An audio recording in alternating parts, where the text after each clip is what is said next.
Il est venu de la Terre dans ce vaste monde, mais il n'y a pas de magie ni de technologie ici, et le Duki, c'est-à-dire l'énergie de combat, est ce dont tout le monde a besoin. Il n'existe que 12 rangs dans le monde. Novice, apprenti, maître, grand, maître, four, esprit, roi, empereur, ancêtre, guerrier honoré, initié, saint et dieu. Les rangs sont classés par ordre de puissance croissante. Ceux qui ont le rang de Dieu ont des pouvoirs divins et possèdent tout dans ce monde cruel de bataille. D'autres personnes deviennent les plus grands héros en tombant dans une réalité alternative. Mais l'homme aux cheveux verts devient le contraire d'un moins que rien. Il attrape la pomme tout en continuant à penser que s'il avait été comme ça depuis le début, il aurait été moins offensé. Mais sa situation est différente. On a fait de lui un génie, puis on lui a retiré ses pouvoirs il y a 3 ans. Le gars croque une pomme et se fâche parce qu'on se joue de lui. Il s'écrie « Pourquoi ne pas rendre le jeu un peu plus difficile ?» Mais soudain, la branche sur laquelle il était assis se casse et il tombe de l'arbre, atterrissant sur le sol dur. Il secoue les feuilles, essayant de se remettre en forme. Il entend le bruit de personnes non loin de lui. Le gars se retourne et voit 3 hommes tenant une femme devant lui. Ils sont très surpris qu'il y ait quelqu'un d'autre qu'eux dans cet endroit. L'un d'eux remarque l'emblème du clan Xiao sur le gars et cela l'effraie beaucoup. Il devient même pâle de peur et de la sueur coule sur son visage. Le type les a regardés, prêt à se battre. Il a pointé du doigt la fille et leur a ordonné de la relâcher, car il pourrait ainsi sauver leur vie. Dans ce geste de la main, cette attitude arrogante et ce signe du clan Xiao, ils reconnaissent Xiao Yang. L'un des criminels en informe ouvertement le gars, qui se dit qu'il ne savait même pas qu'il était si célèbre. L'auteur a déclaré que Xiao Zhang devait avoir honte d'être son père, et qu'il voulait donc le soulager d'un tel fardeau, et le sauver d'un tel déshonneur en tant que son propre fils. Le criminel se jette sur Xiao Yan avec ses poings et lui donne un coup de poing sur la joue, laissant une marque rouge très visible sur son visage. Xiao Yang est battu de toutes parts, disant qu'il a décidé de devenir un héros, mais qu'en réalité, il n'est qu'une ordure inutile, qui n'est capable de rien et qui lui souhaite d'aller en enfer. Malgré son état, l'homme se tourne vers la fille et lui crie de toutes ses forces de s'enfuir et de se dépêcher pendant qu'elle en a l'occasion. La jeune fille obéit à Xiao Yang, mais elle est rapidement rattrapée et on lui demande où elle va. La jeune fille se voit proposer une alternative. Elle sera libérée si elle aide les criminels et fait en sorte que ce héros se souvienne longtemps de leur rencontre. Une jeune fille reçoit une matraque, mais elle n'arrive pas à se décider, et il lui est difficile de frapper un homme qui risque sa vie pour la sauver. Mais l'homme l'intimide en lui disant que si elle ne le fait pas, il devra lui couper son joli visage. C'est ainsi que la jeune fille fait une embardée devant Xiao Yan et s'en excuse. Elle a frappé le garçon durement, au point que son visage saignait.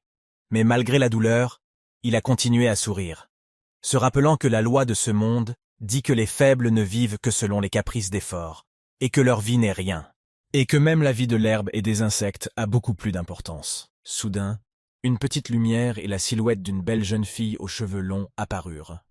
Elle blessa les criminels d'un seul geste, afin qu'ils ne puissent plus déranger personne. La jeune fille aux cheveux roses se tourne vers le sauveur de Xiao Yang. Elle est surprise par une telle force, mais ce dernier ne fait que la regarder avec colère, réalisant que la fragile jeune fille a elle-même blessé Xiao Yang, mais décide de le lui demander personnellement. La jeune fille est très effrayée. Elle a du mal à placer un mot et essaie au moins de nier sa culpabilité. Mais Xiao Yang intervient dans la conversation et dit à Dai d'arrêter, parce que ce n'est pas la faute de la jeune fille. Il sourit et suggère à la jeune fille aux cheveux roses de partir parce que c'est dangereux ici, et lui demande de ne pas voyager seule la prochaine fois. Ce qu'elle fait docilement. Le garçon est accroupi sur le sol. Il tousse, et à ce moment Dai s'assoit. Elle passe un linge sur sa blessure et lui demande si elle lui fait mal. Xiao Yan sourit et prétend qu'il n'a pas mal, et qu'il est plein de force et d'énergie, bien que ses os craquent, et ajoute que son principal avantage est qu'il peut encaisser les coups. Cela amuse Dai, elle sourit et dit qu'elle sait que le frère de Xiao Yan est le meilleur. Le gars sourit à travers la force et demande à la fille de ne pas le réconforter, parce qu'il se rend compte à quel point il est inutile maintenant. Mais ici, la fille sourit et dit que ce n'est pas grave, et qu'un jour il redeviendra un génie. Xiao Yan se tourne alors vers Dai. Comme il a remarqué qu'elle se souvenait de quelque chose et qu'elle voulait déjà en parler, il lui demande de changer de sujet. La fille le pointa du doigt et dit qu'aujourd'hui était l'examen de Duki de leur clan, et demanda si Xiao Yan avait oublié l'importance de cet examen, mais le garçon répondit que cela n'avait pas d'importance, car il ne serait qu'un bouffon pour tout le monde de toute façon. Dai dit que si son frère n'y allait pas, elle n'irait pas non plus, mais Xiao Yan, perplexe, dit qu'elle ne pouvait pas y aller. sinon tout le monde penserait qu'il l'égarait. Mais elle sourit et dit que si c'était le cas, ils iraient ensemble et qu'il vaudrait mieux se dépêcher. Ils sont arrivés à l'examen. Mais dans leur dos, les commérages ont immédiatement commencé. Les gens ne sont pas heureux qu'ils aient osé être en retard. Xiaoyan a également pris la main de Daier. Et pourquoi se tient-elle avec lui en premier lieu? Xiaoyan et Daier s'excusent d'être en retard auprès des anciens. Et ces derniers observent attentivement le début de leur examen. Daier prend son envol, ce qui provoque une vague d'émotion dans le public, qui admire la grâce de la jeune fille et ses moindres gestes. La jeune fille utilisait des sorts. Tout le monde commençait à l'admirer pour avoir atteint le 9e stade, la considérant comme un véritable génie et la meilleure étudiante de leur génération. Mais l'un des anciens s'est immédiatement rendu compte que la jeune fille serait capable de devenir un disciple, Rantou, en une demi-année déjà. Le chef du clan Xiao avait dit que Daier serait le deuxième à devenir un disciple avant l'âge de Fourtinan dans cette génération. Mais le premier était Xiao Yang à l'âge de 12 ans. Mais malheureusement, il avait perdu toute sa force et était maintenant inutile.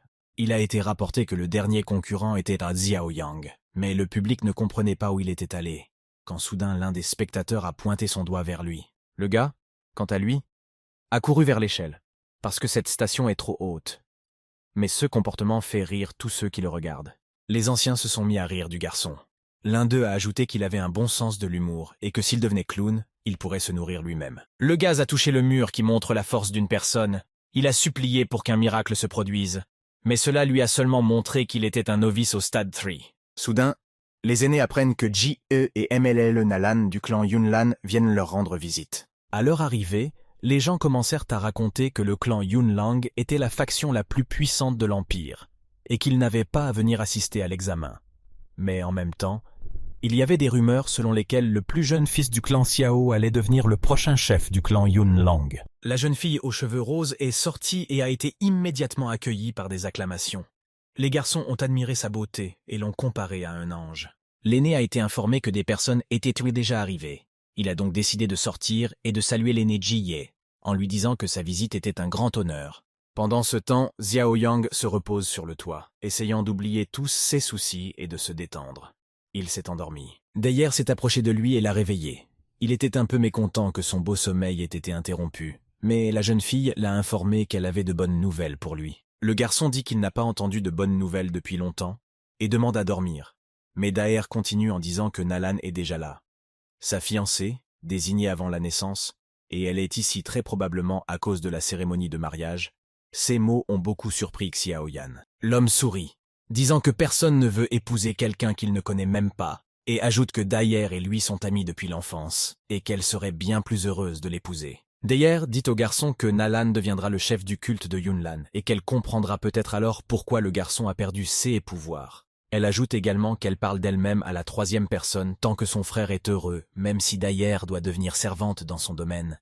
Elle le fera avec le sourire. L'homme sourit et lui caresse les cheveux, en la traitant gentiment d'idiote. La jeune fille appelle Xiaoyan pour qu'il vienne voir sa belle-sœur et il plaisante en disant qu'il ne l'épousera que si elle est aussi jolie que Daier.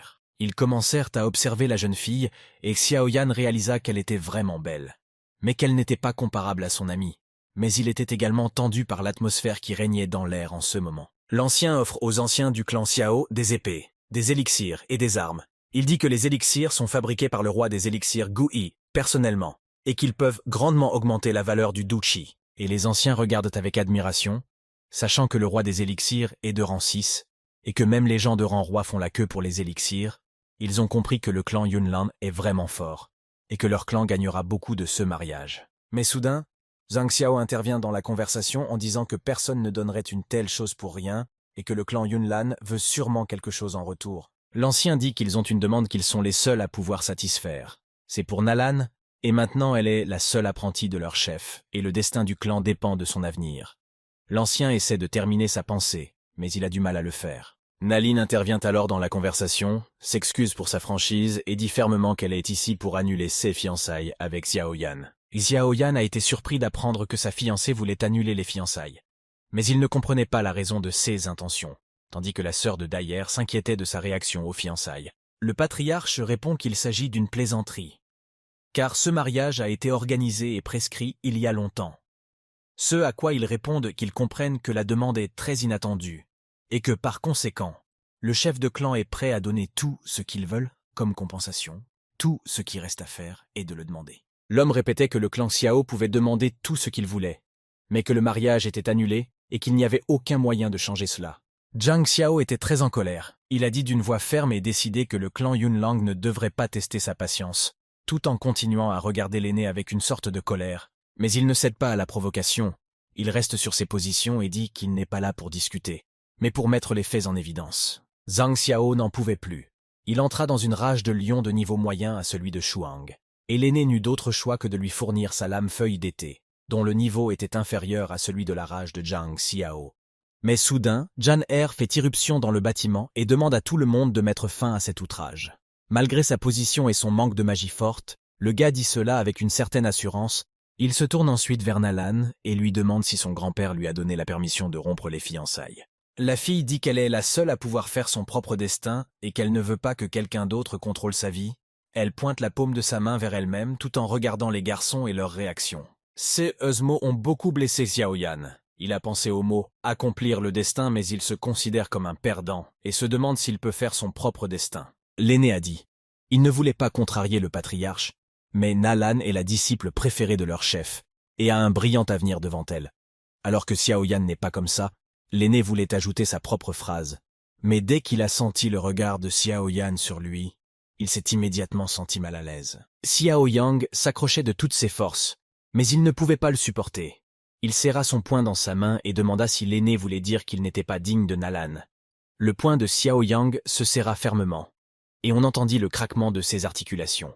L'aîné ne put le supporter et dit honnêtement « Ce qu'il pensait, et ce qu'il pensait, c'est que même si Xiaoyan avait l'habitude de briller comme une étoile, les temps avaient changé, et il était devenu une simple ordure ambulante. » Il y avait une tension dans l'air. Le gars l'a entendu et a serré les dents, se retenant à peine, mais Nalan était déjà en alerte et prêt à faire face à quelque chose. Une épée apparaît dans les mains de la jeune fille, elle la manœuvre habilement et la dirige vers la poitrine de Xiaoyan, qui n'a même pas le temps de réagir correctement, car il ne s'attendait pas à quelque chose de ce genre de la part de la jeune fille. Le silence et une très forte tension planent dans l'air. Pendant quelques secondes encore, la jeune fille tient l'épée juste à côté de la poitrine de Xiaoyan. Cette situation a mis Daier en colère. Elle était prête à prendre la défense de son frère. Mais elle est restée là, choquée, en continuant à observer le comportement de Daier. Nalan sourit, réalisant qu'elle avait raison depuis le début, et déclare que puisque Xiaoyan n'a pas pu esquiver une attaque aussi simple, il n'a même pas le droit d'être dans la même pièce qu'elle. Zhang Xiao a crié à la fille, lui demandant comment elle pouvait se permettre de se comporter ainsi. Il sait que son fils est faible, mais il sait que ce n'est pas une raison pour se moquer de lui de la sorte. Il dit que les gens se moquent de lui et le menacent, que même sa propre famille se moque de lui, et qu'il a maintenant reçu une insulte de la part de sa propre fiancée. Puis il s'écrie qu'un homme digne de ce nom préfère mourir plutôt que de vivre une telle humiliation, et demande à Nalan Yangran de terminer ce qu'elle a commencé. Xiaoyan a poussé la fille de façon à ce qu'elle le transperce avec son épée, mais malgré cela, son sourire ne s'est pas effacé de son visage. Ni Nalan ni les anciens ne s'attendaient à ce que les choses se passent ainsi. Ils ont donc commencé à examiner le garçon pour voir dans quel état il se trouvait. Son père était le plus inquiet et a appelé Xiaoyan. L'homme a souri et a dit que puisque son cœur n'était pas touché, il n'allait probablement pas mourir aujourd'hui, et qu'il avait beaucoup d'essoufflement. Nalan est très effrayée. Elle demande pourquoi Xiao Yang a fait ça. Elle n'a même pas pensé à le blesser. Et il aurait pu se contenter d'être d'accord avec son opinion, et rien de tel ne se serait produit. Mais elle n'entendit qu'un petit rire. Alors elle demanda si Xiao Yang disait qu'il préférait mourir plutôt que d'annuler leur mariage. Et le gars sourit, même si sa bouche saignait. Il dit que s'il acceptait, alors le clan Xiao deviendrait la risée de toute la ville, mais que si sa mort était nécessaire pour protéger l'honneur du clan, alors il était prêt à mourir. Zhang Xiao réfléchit aux paroles de son fils, tandis que la jeune fille dit qu'elle est prête à revenir sur ses paroles à une condition, et Xiao Yang demande quelle est cette condition. Nalan pointe du doigt le gars et dit que dans 3 ans, à partir d'aujourd'hui, elle attendra son défi au sommet du mont Yunlan. Et s'il perd, elle annulera publiquement les fiançailles. Xiaoyan sourit et dit que la roue de la fortune ne s'arrête jamais et qu'un jour sa chance tournera. Mais en attendant, il demande à la jeune fille de ne pas se moquer des gens qui ont perdu leur chance. Nalan sourit et dit qu'elle attendra encore 3 ans et espère que d'ici là, le garçon aura gardé confiance en lui. Et s'il gagne, ce qui n'est pas possible, elle fera tout ce que le garçon voudra qu'elle fasse. Mais Xiaoyan a fait comprendre à la jeune fille qu'il n'avait rien besoin d'elle et qu'elle ne pouvait rien lui donner. Le type a habilement retiré l'épée de son corps d'un seul mouvement de la main, mais sa poitrine saignait beaucoup, ce qui inquiétait beaucoup Dai Er. L'homme montre sa blessure et ses vêtements ensanglantés, et ajoute qu'une femme comme elle n'est d'aucune utilité pour son clan. Xiaoyan montre les vêtements et ajoute qu'il ne s'agit pas d'une annulation de leur fiançailles, mais d'un certificat de divorce. Il chasse Nalan, qui ne comprend pas comment il a osé la mettre à la porte dès le départ. Guy se tourne vers son père Zhang Xiao et lui promet que dans 3 ans, il se rendra auprès du clan Yunlan et rétablira l'honneur de leur clan dans un combat loyal contre Nalan. Qu'il gagnera. L'homme sourit en appelant son fils par son nom et en disant qu'il est le vrai fils de la famille Xiao. Puis il dit à Monsieur Jiye qu'il est temps pour lui de partir et lui demande de ne pas oublier ses affaires, ce qui rend Zhang Xiao très fier de son fils. Jiye dit qu'il en sera ainsi selon les souhaits du patriarche et qu'ils vont donc partir maintenant. Nalan pensait que dans 3 ans, Xiaoyan regretterait ses paroles. Mais en même temps, elle regarda Dai d'un œil et y réfléchit. Soudain, elle entend Dai lui parler. La jeune fille lui dit qu'elle espère que Nalan ne regrettera pas ce qui s'est passé aujourd'hui pour son bien, mais que si quelque chose arrive à Xiaoyan, Dai est prête à détruire tout le clan Yunlan. Et les yeux de Dai s'illuminent de rage. Ces mots ont fait réfléchir Nalan, mais Jiye s'est approché d'elle et lui a dit qu'ils avaient dépassé leur temps d'accueil et qu'ils devaient partir rapidement. Xiaoyan tombe sur le sol. Il a tenu le coup aussi longtemps qu'il le pouvait, mais maintenant il se sent aussi mal que possible. Il entend seulement des sons lointains indiquant qu'il a perdu trop de sang et qu'il doit appeler un médecin. Dans ces sons lointains, il reconnaît la voix de Dai. Ils l'ont installé dans un lit d'hôpital et ont commencé à discuter du fait que même s'il est inutile, il a beaucoup de cran, mais que même cela ne le sauvera pas lorsqu'il se fera botter le cul dans 3 ans. Xiaoyan continue d'entendre des choses pas très agréables à son sujet. Il entend les 2 silhouettes discuter du fait que s'il mourait, ils gagneraient beaucoup de temps à le garder. Mais ces mots le mettent très en colère, ce qui lui fait serrer la paume de sa main en un poing. Xiaoyan sait que sans force, il n'y a pas de respect, mais il n'a jamais pensé qu'il pourrait tomber si bas que même les serviteurs se moqueraient de lui. Xiaoyan sourit et sort la bague qui lui tenait à cœur, la seule chose qu'il pouvait appeler la sienne maintenant, la vieille bague que sa mère lui avait laissée. Mais soudain, Xiaoyan entendit un son qui venait de l'anneau. L'anneau semblait demander au gars en désespoir de cause. Puis il lui glissa des mains et commença à briller, si fort que Xiaoyan dut se couvrir les yeux avec sa main. Xiaoyan a crié. Il ne comprenait pas ce qui se passait, et à cause de la forte lueur, il ne pouvait rien voir. Il ne pouvait qu'entendre le son venant de l'anneau à nouveau. Le son disait que lorsqu'une porte se ferme, une fenêtre s'ouvre, Xiaoyan devrait donc se lever, car il y a toujours une issue. Mais cela a à la fois effrayé et surpris Xiaoyan. Il s'est rendu compte que quelqu'un parlait directement depuis l'anneau. Xiaoyan voit la silhouette d'un homme aux cheveux blancs qui lui dit qu'il y a des raisons à tout dans ce monde et que toute adversité peut être surmontée. Puis il demande à Xiaoyan s'il veut devenir plus fort. Xiaoyan ouvrit les yeux, chercha l'homme autour de lui, mais décida plus tard qu'il venait de se réveiller. Même si c'était si réaliste. L'homme a alors regardé le soleil et a été très surpris car il se trouvait déjà au 7e ciel. Xiaoyan se souvient d'avoir été félicité lorsqu'il était enfant et d'avoir nourri de grands espoirs à son égard, de s'être entendu dire qu'il deviendrait très fort en grandissant et de s'être fait caresser les cheveux. Le garçon a souri, disant qu'il deviendrait bien sûr très fort, qu'il aurait un rang de dieu et que lui et sa famille seraient respectés par tous. Puis il a grimpé dans les bras de sa mère. Xiaoyan est venu sur la tombe de sa mère. Il s'est approché d'elle et s'est excusé auprès d'elle de ne pas être venu ici depuis longtemps. Mais il a immédiatement ajouté qu'il était incroyablement gêné de venir ici. Tout cela parce qu'il était maintenant un perdant et une risée aux yeux des autres personnes. Il a pleuré et s'est excusé auprès de sa mère, assise sur sa tombe, pour l'avoir déçu. Xiaoyan s'écria qu'il ne laisserait pas ceux qu'il avait vécus aujourd'hui, une telle humiliation infernale, se reproduire. Mais il entendit à nouveau une voix familière dire que le destin décidait de la façon dont il vivrait sa vie, et que Xiaoyan semblait avoir besoin d'aide. Xiaoyan se retourna et chercha la personne qui avait dit cela, mais il ne vit qu'un anneau qui disait que ce que Xiaoyan voulait était plus proche qu'il ne le pensait. L'anneau lui dit de se détendre, car il ne fera pas de mal à Xiaoyan, et ajoute qu'après plusieurs années, il a enfin trouvé quelqu'un qui lui convient, et remercie Xiaoyan d'avoir soutenu son Duqi pendant 3 ans, car s'il n'avait pas été là, il serait encore en train de dormir. Ces mots ont simplement horrifié Xiaoyan, qui s'est demandé s'il voulait dire que c'était sa faute si la force du Duqi Xiaoyan avait été réduite au cours des 3 dernières années. Depuis le ring, le gars entend des ricanements et dit qu'il n'a pas eu le choix. Mais cela rend Xiao Yang encore plus furieux, et il lui envoie « pas le choix », en criant que tout est de sa faute. Xiao Yang ne put le supporter et jeta l'anneau d'une grande hauteur, disant qu'il avait souffert pendant tant d'années à cause de l'anneau. Mais Xiao Yang reprend ses esprits et se souvient que la bague est la seule chose que sa mère lui a laissée.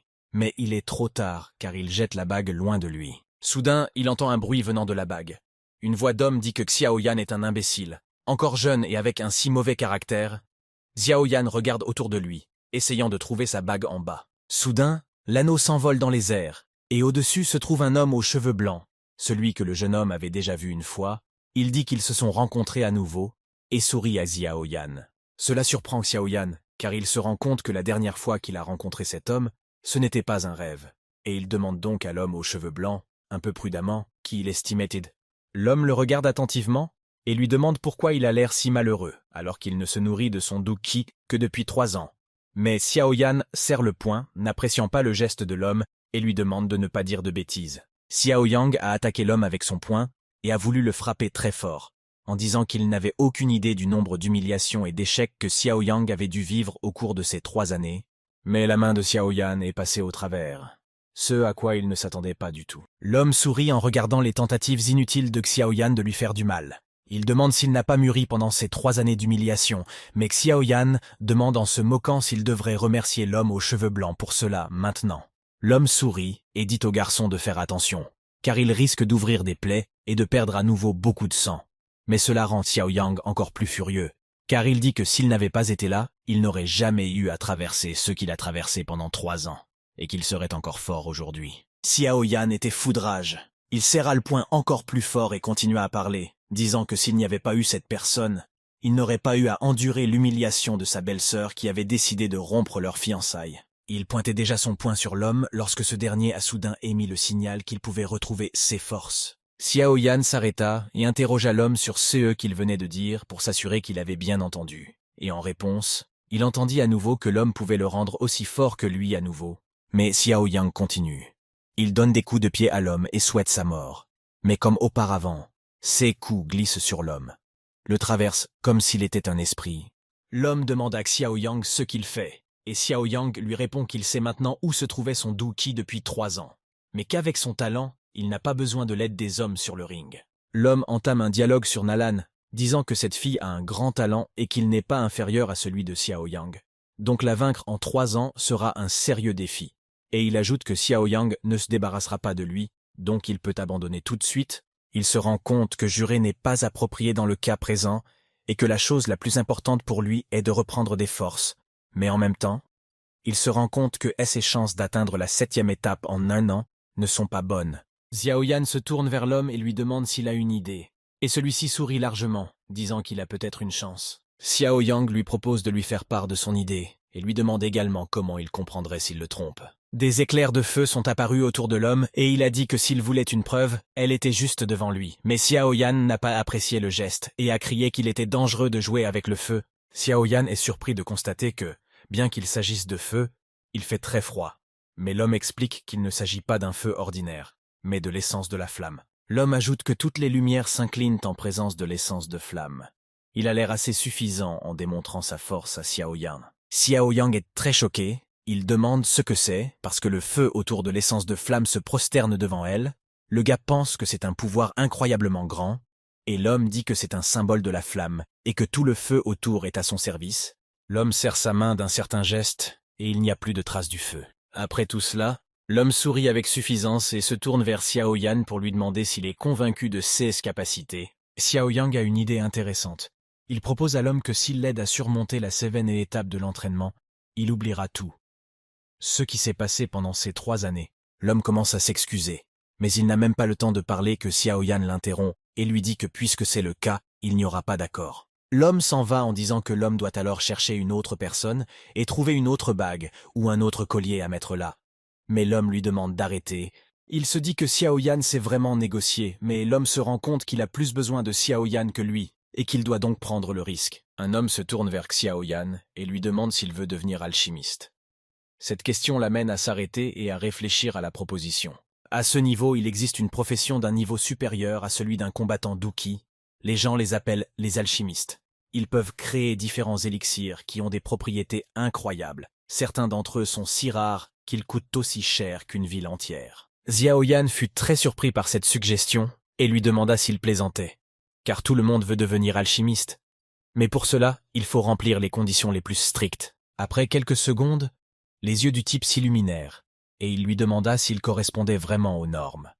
Mais l'homme demanda simplement à Xiaoyan de ne pas être prétentieux et ajouta que le type correspondait presque aux normes, mais pas encore assez pour les respecter.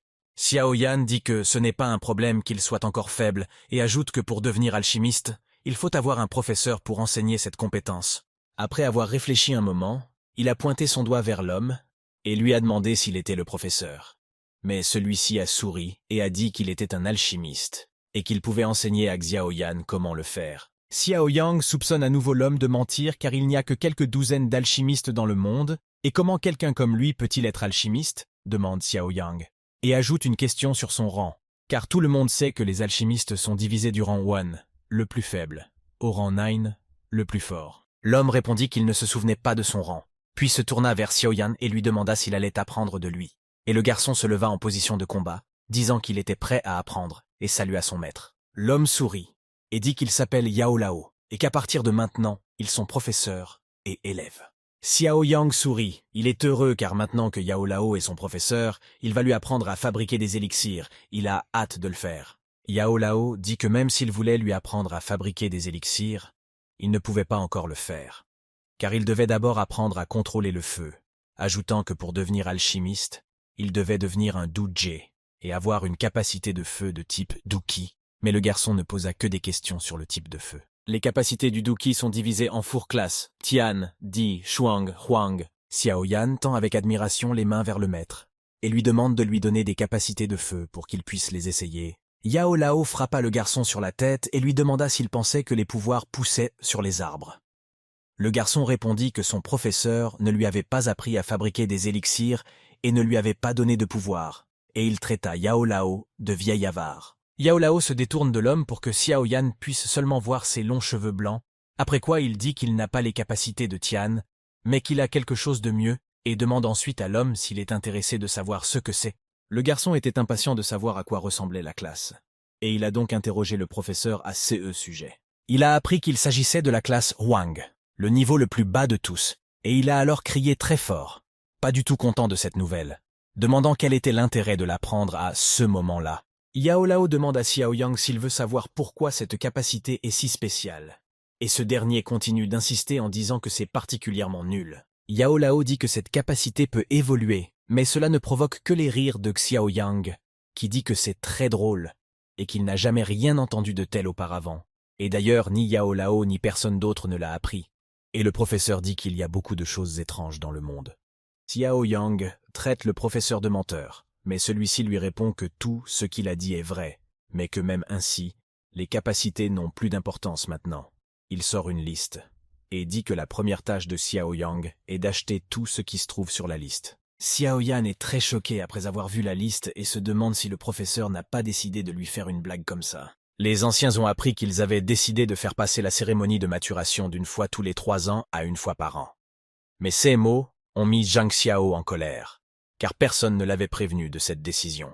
On lui a dit que cette décision avait été prise par le Conseil des Anciens et que, selon la charte du clan, le consentement du patriarche n'était pas nécessaire, de sorte qu'il importait peu qu'il n'ait pas donné de préavis. D'autres ont ajouté que tous les anciens étaient d'accord et que la cérémonie aurait lieu dans 6 mois. Cela met Zhang Xiao encore plus en colère, et il demande comment ils osent tous l'ignorer dans sa propre maison. Zhang Xiao dit que si son fils Yanger peut surmonter la 7 étape, il pourra prendre sa place dans la branche principale de la famille et retrouver son ancienne position, et à l'avenir, il pourra glorifier leur clan. L'homme dit qu'étant donné l'état actuel de leur jeune maître, il ne pourra pas aller jusqu'au bout de la cérémonie. Du moins, il y a très peu de chances que cela se produise. Le second aîné dit que si Xiao Yan ne réussit pas, il devra être envoyé dans une branche secondaire du clan. Et même le fils du patriarche ne fera pas exception à cette règle. Mais ces mots ont beaucoup stressé son père Zhang Xiao. Daye est très heureuse que Xiao Yang l'ait emmené faire du shopping avec elle. Elle s'est habillée très joliment pour que le gars lui prête attention. Et maintenant, ils se promènent ensemble dans le quartier animé du marché. Seule la jeune fille remarque que Xiao Yan est complètement absorbé par ses pensées et qu'il n'a pas prêté attention à sa nouvelle tenue et n'a rien dit du tout à ce sujet. Xiao Yan ne comprend pas pourquoi il doit se donner tout ce mal et en détournant le regard, il se dit que le professeur était probablement en train de plaisanter avec lui comme ça. Il se souvient que Yao Lao avait dit qu'il s'agissait des ingrédients de base les plus simples et que le type s'était mis à crier que l'orchidée aux pétales violets, la fleur qui lave les eaux et le noyau de monstre de premier niveau avec un élément arbre n'étaient pas du tout des ingrédients ordinaires. Xiao Yan réfléchit un moment et dit que la plante n'était pas un gros problème, mais que le noyau du monstre était très cher. Noyau de monstre. Ces noyaux sont formés à partir d'énergie pure et naturelle, créée par les monstres pour les maintenir forts. Ils sont utilisés dans la création d'armes et d'élixirs. En raison de leur utilisation omniprésente et de leur pouvoir terrifiant, la demande est toujours plusieurs fois supérieure à l'offre. Yao Lao marmonne que ce n'est qu'un noyau de niveau 1 et qu'il peut être acheté avec de l'argent, mais Xiao Yan n'est pas d'accord avec lui. Il nie avoir dit que la valeur de ces objets valait au moins 1000 pièces d'or et qu'il n'en avait accumulé que 400 dans toute sa vie. Yao Lao dit que c'est le problème du gars et lui dit qu'autrefois son fromage de croissance nécessitait tellement de ressources qu'on ne pouvait pas les acheter, mais que maintenant, il demande juste à son élève de trouver des ingrédients et qu'il s'en plaint déjà. Des bruits se firent entendre. Le gars cria à son professeur de lui rendre ses pouvoirs, et Yao Lao répondit qu'il lui rendrait tout et qu'il n'était pas nécessaire de crier si fort, et ajouta à propos de l'argent que le gars pouvait l'emprunter à quelqu'un. Mais Xiao Yang ne comprend pas à qui il peut emprunter autant d'argent. Il demande donc à son professeur, mais celui-ci lui répond seulement qu'il peut le faire lui-même. Soudain, il revient à la réalité, et entend Dayer lui annoncer d'une voix calme qu'ils sont poursuivis par 3 hommes. Le garçon regarda autour de lui et pensa qu'il devait s'agir des gardes chargés de les protéger. En regardant Dayer, il pensa qu'elle n'était qu'au stade four et qu'elle avait déjà repéré les gardes si facilement qu'elle était vraiment spéciale. Dayer sourit au type et lui dit que ces gens n'ont pas l'air de vouloir faire quoi que ce soit, qu'ils peuvent donc aller faire du shopping, et Xiao Yan est d'accord avec elle. Xiao Yan se tourna vers la jeune fille et lui dit qu'il avait presque oublié de lui dire quelque chose. Mais dès que Dayer commença à l'écouter attentivement, il rougit et lui rappela 7 choses qu'il avait dites hier. Dayer tend une carte à Xiao Yan avec un beau sourire et dit qu'elle a 1000 pièces d'or sur la carte, puis demande si c'est suffisant pour Xiao Yan. L'homme est très surpris par la somme d'argent que possède Dayer et prend audacieusement sa carte, disant que c'est plus qu'assez. Il remercie joyeusement son sauveur. Dayer dit « C'est bon maintenant. Son frère peut acheter ceux dont il a besoin. » Mais Xiao Yan se tourna vers la fille et lui demanda pourquoi elle ne lui demandait pas pourquoi il avait besoin de tant d'argent. Et la fille sourit, disant que si Xiao Yan le voulait, il pourrait lui dire pourquoi, mais sinon elle ne demanderait pas. Xiao Yan sourit sincèrement et remercie la jeune fille du fond du cœur. Il est heureux d'avoir une sœur aussi merveilleuse. Xiao Yan dit à la fille qu'un jour il lui remboursera l'argent. Puis il court vers la boutique du marchand. Et la fille le regarde avec des yeux amoureux et se dit que ce type est un imbécile et qu'elle n'a pas du tout besoin de son argent. Xiao Yang dit au marchand que ce prix est très élevé. Alors il utilise son charisme pour proposer de donner 20 pièces d'or, arguant qu'il est vraiment beau et pourquoi pas quelqu'un comme lui a renoncé. Et Dayer, observant à l'écart, sympathise avec le comportement de Xiao Yang, réalisant qu'il a retrouvé sa confiance en soi. Cela fait longtemps. Le gars compte sur ses doigts. Ce qui reste, il se rend compte qu'il ne reste que le noyau, et qu'il est très difficile à trouver. Alors Dayer s'approche de lui et lui dit que tôt ou tard, ce qu'il cherche sera trouvé. Xiao Yan dit qu'il vérifiera cet article à l'un des étals du marché et part, laissant Dayer triste qu'il l'ait laissé seul ici encore une fois. Soudain, Dayer remarque un magnifique collier d'émeraude, dont elle admire toute la beauté. Elle s'entend la voix d'une marchande. La femme salue Dayer et lui demande si elle veut acheter les colliers, car l'un d'entre eux ne coûte que 5 pièces d'argent. Dayer accepte et met la main à la poche pour prendre les pièces. La jeune fille sourit maladroitement, réalisant qu'elle a oublié d'emporter l'argent. Mais soudain, elle entend une voix familière. Elle entend Xiao Yang se disputer avec le marchand, disant que ces marchandises sont très chères et essayant par tous les moyens de faire baisser le prix. Mais Dayer n'est pas d'humeur joyeuse. Elle est contrariée que Xiao Yang l'ait emmené faire des courses et qu'il l'ignore à présent. Xiao Yan s'approche de la jeune fille, en colère, ne comprenant pas où tous les boulets ont pu aller, ou alors c'est juste sa malchance de ne rien trouver. Et il apprend de Dayer que c'est possible. D'après sa voix et son intonation, Xiao Yan doute que tout aille bien et demande à Dayer si quelque chose ne va pas. Mais en réponse, la jeune fille se retourne et s'en va en disant « Tout va bien, mais laissez Xiao Yan faire ce qu'il veut ». Xiao Yang est complètement incompris. Il ne peut pas imaginer ce qu'il a fait de mal. Mais il a mis toute la situation sur le compte du fait qu'il n'a jamais compris les femmes, qu'elles ont une logique plutôt étrange et qu'elles peuvent se vexer sans raison. Daïr s'éloigne rapidement de Xiao Yang. Elle est très en colère. Mais après quelques pas supplémentaires, sa colère s'apaise. Et Daïr pense qu'elle doit être en colère pour rien. Comparant cela au fait que Xiao Yang cherche le noyau, la jeune fille décide de l'aider dans sa recherche. Soudain, elle entend des bruits de combat et de bagarre. Juste devant la fille tombe un gars vaincu par quelqu'un de plus fort que lui. Cela la choque beaucoup. Daïr voit Jali Hao du clan Jali de la ville de Wudan. Il sourit avec suffisance, regarde autour de lui, dit comment ce type ose se mettre en travers du chemin du jeune maître et lui souhaite d'aller mourir ailleurs. Il continue de rire, se tient au-dessus du blessé et dit qu'il est vraiment désolé de ce qui s'est passé, ajoutant qu'il semble que ses subordonnés est un peu trop exagéré. Le sang coule sur le visage du garçon qui supplie le gentleman de s'arrêter et d'avoir pitié de lui. Daïe observe la scène mais ne se précipite pas pour intervenir dans le combat. Jali Hao aperçoit une fille et la reconnaît comme étant Daïr. Mais elle a avancé si vite que le gars ne voit plus que ses longs et magnifiques cheveux. Jali Hao accélère le pas et se place devant la jeune fille, lui tendant la main en signe d'arrêt. Il salue Daïr en lui disant que cela fait longtemps qu'ils ne se sont pas vus. Mais Daïr n'est pas ravie de cette rencontre. Elle demande grossièrement à l'homme ce qu'il attend d'elle. Jali Hao sourit, disant qu'ils ne se sont pas vus depuis si longtemps, et il demande à la fille de ne pas être si froide avec lui. Mais ces mots ont mis Daïr encore plus en colère, et elle a dit que certaines personnes sont mieux de ne pas les voir du tout. Il soupire, sort un bracelet de sa poche et demande à Daïr d'accepter son cadeau, en précisant qu'il s'agit d'un bracelet en bois d'une valeur de 2000 pièces d'or. Jali Hao ajoute à ceux qu'il a dit que le bracelet est créé à partir de l'élément de bois le plus fin et qu'il n'y en a qu'un seul dans cette ville. Le type l'a acheté spécialement pour Daïr. Daïr y pensa, car le noyau avec l'élément bois était exactement ce que Xiao Yan recherchait. Et Jali Hao continua de parler, demandant à la fille d'accepter son petit cadeau pour qu'il ne paraisse pas idiot aux yeux de ses subordonnés, car ce serait très embarrassant pour lui. Daïe insiste sur le fait qu'elle peut obtenir ce bracelet de cette personne en particulier, tandis que Jali Hao l'informe que ce bracelet aide à restaurer Duki et qu'il peut l'aider à devenir encore plus forte. Daïe expira lourdement et dit qu'elle prendrait la carotte pour Xiao Yan et jetterait le bracelet plus tard, après quoi elle tendit la main et demanda au gars de lui donner le bracelet, et le gars dit qu'il était très beau. Daïe est agacée parce qu'elle ne comprend pas ce qu'il y a de si génial. Elle tend la main pour prendre le bracelet, mais le type l'arrête, saisit fermement son poignet et lui demande si elle veut vraiment le bracelet à ce point. Xiao Yang s'approcha de la jeune fille et lui demanda si elle savait qui était cette Jali Hao.